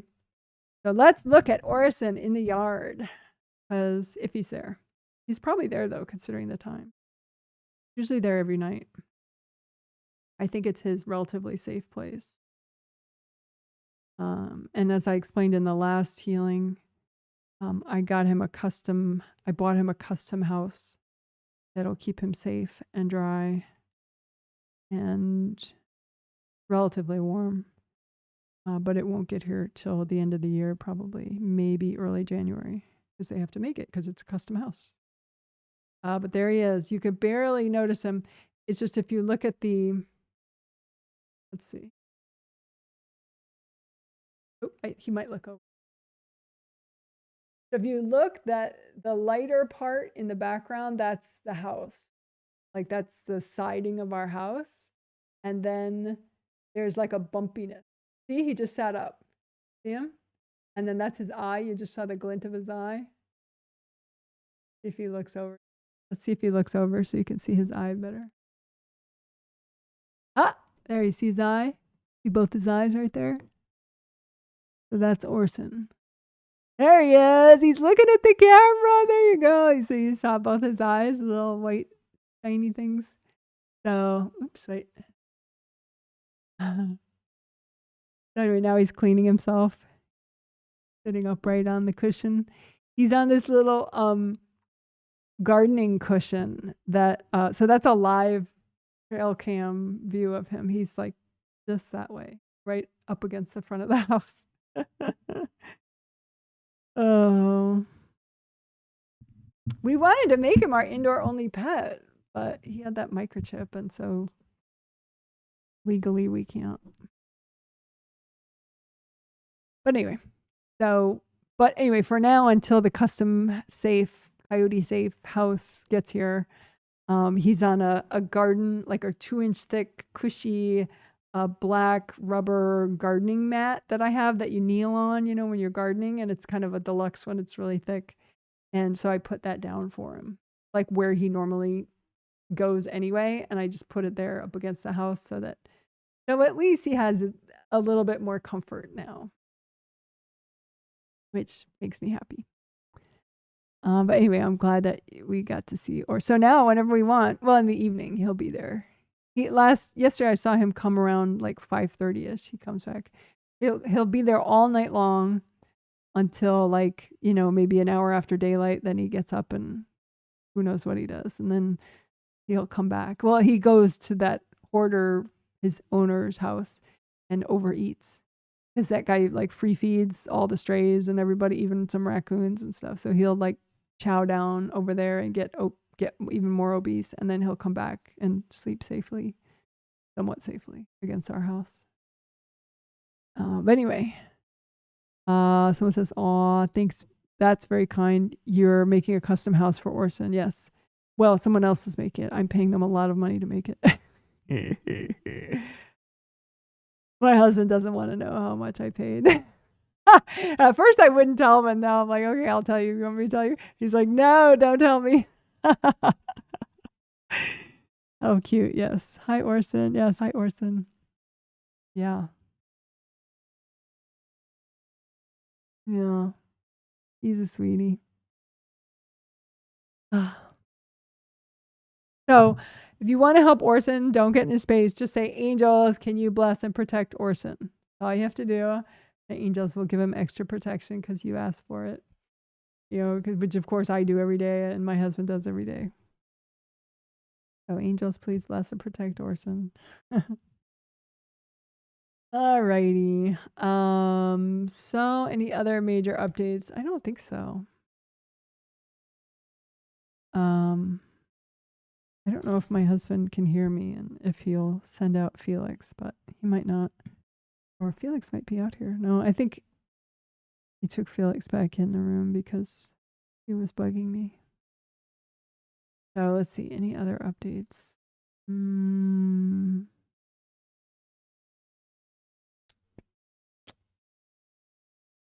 Oh, I guess, yeah.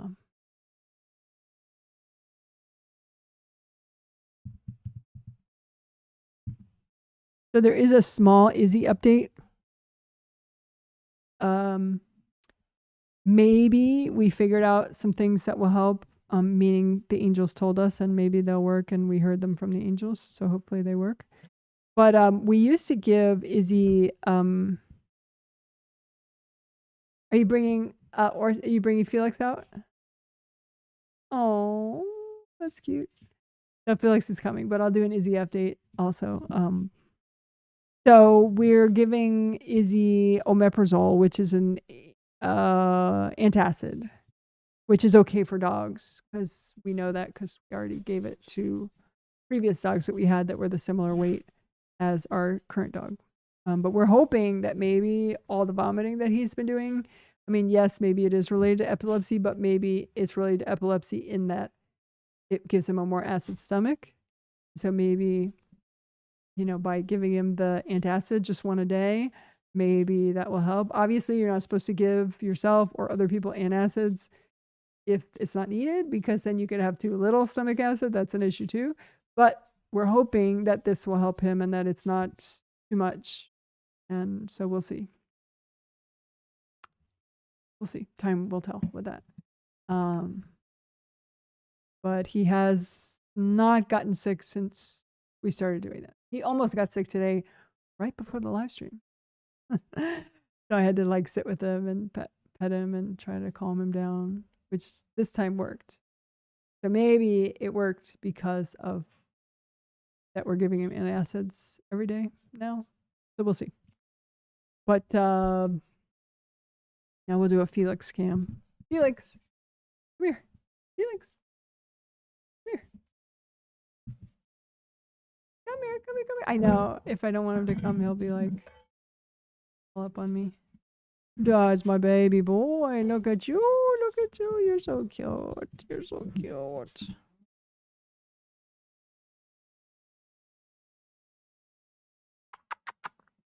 Here's my baby Felix. So Izzy's getting all jealous while I have Felix.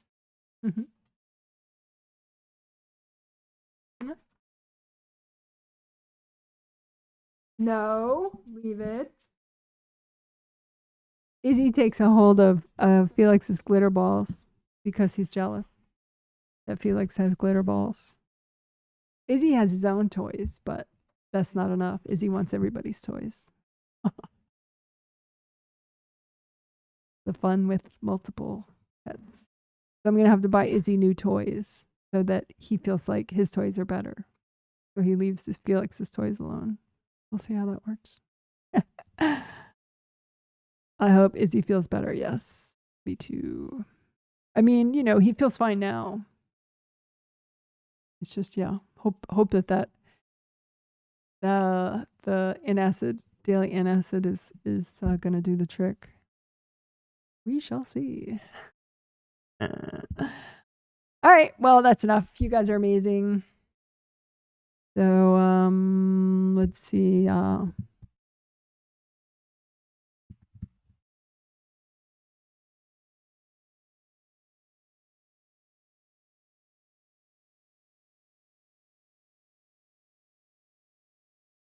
Okie doke. So as I go, here's the contact stuff. My website, jwhealing.com. Feel free to purchase a set of healings for yourself or a loved one if you wish. And that's my email address, janet@jwhealing.com. Feel free to say hello if I don't know you and you're watching and you like the live streams. You could say hello if you want. If I've never worked with you before and you purchase a healing set, you could email me and say hello. I will eventually email you and say hello, but you could beat me to it. That would be fun. Alrighty, you're amazing. Take care. Have a good whatever's next for you. Morning, afternoon, evening. Let's see some farewell butterflies. Bye. You're so amazing.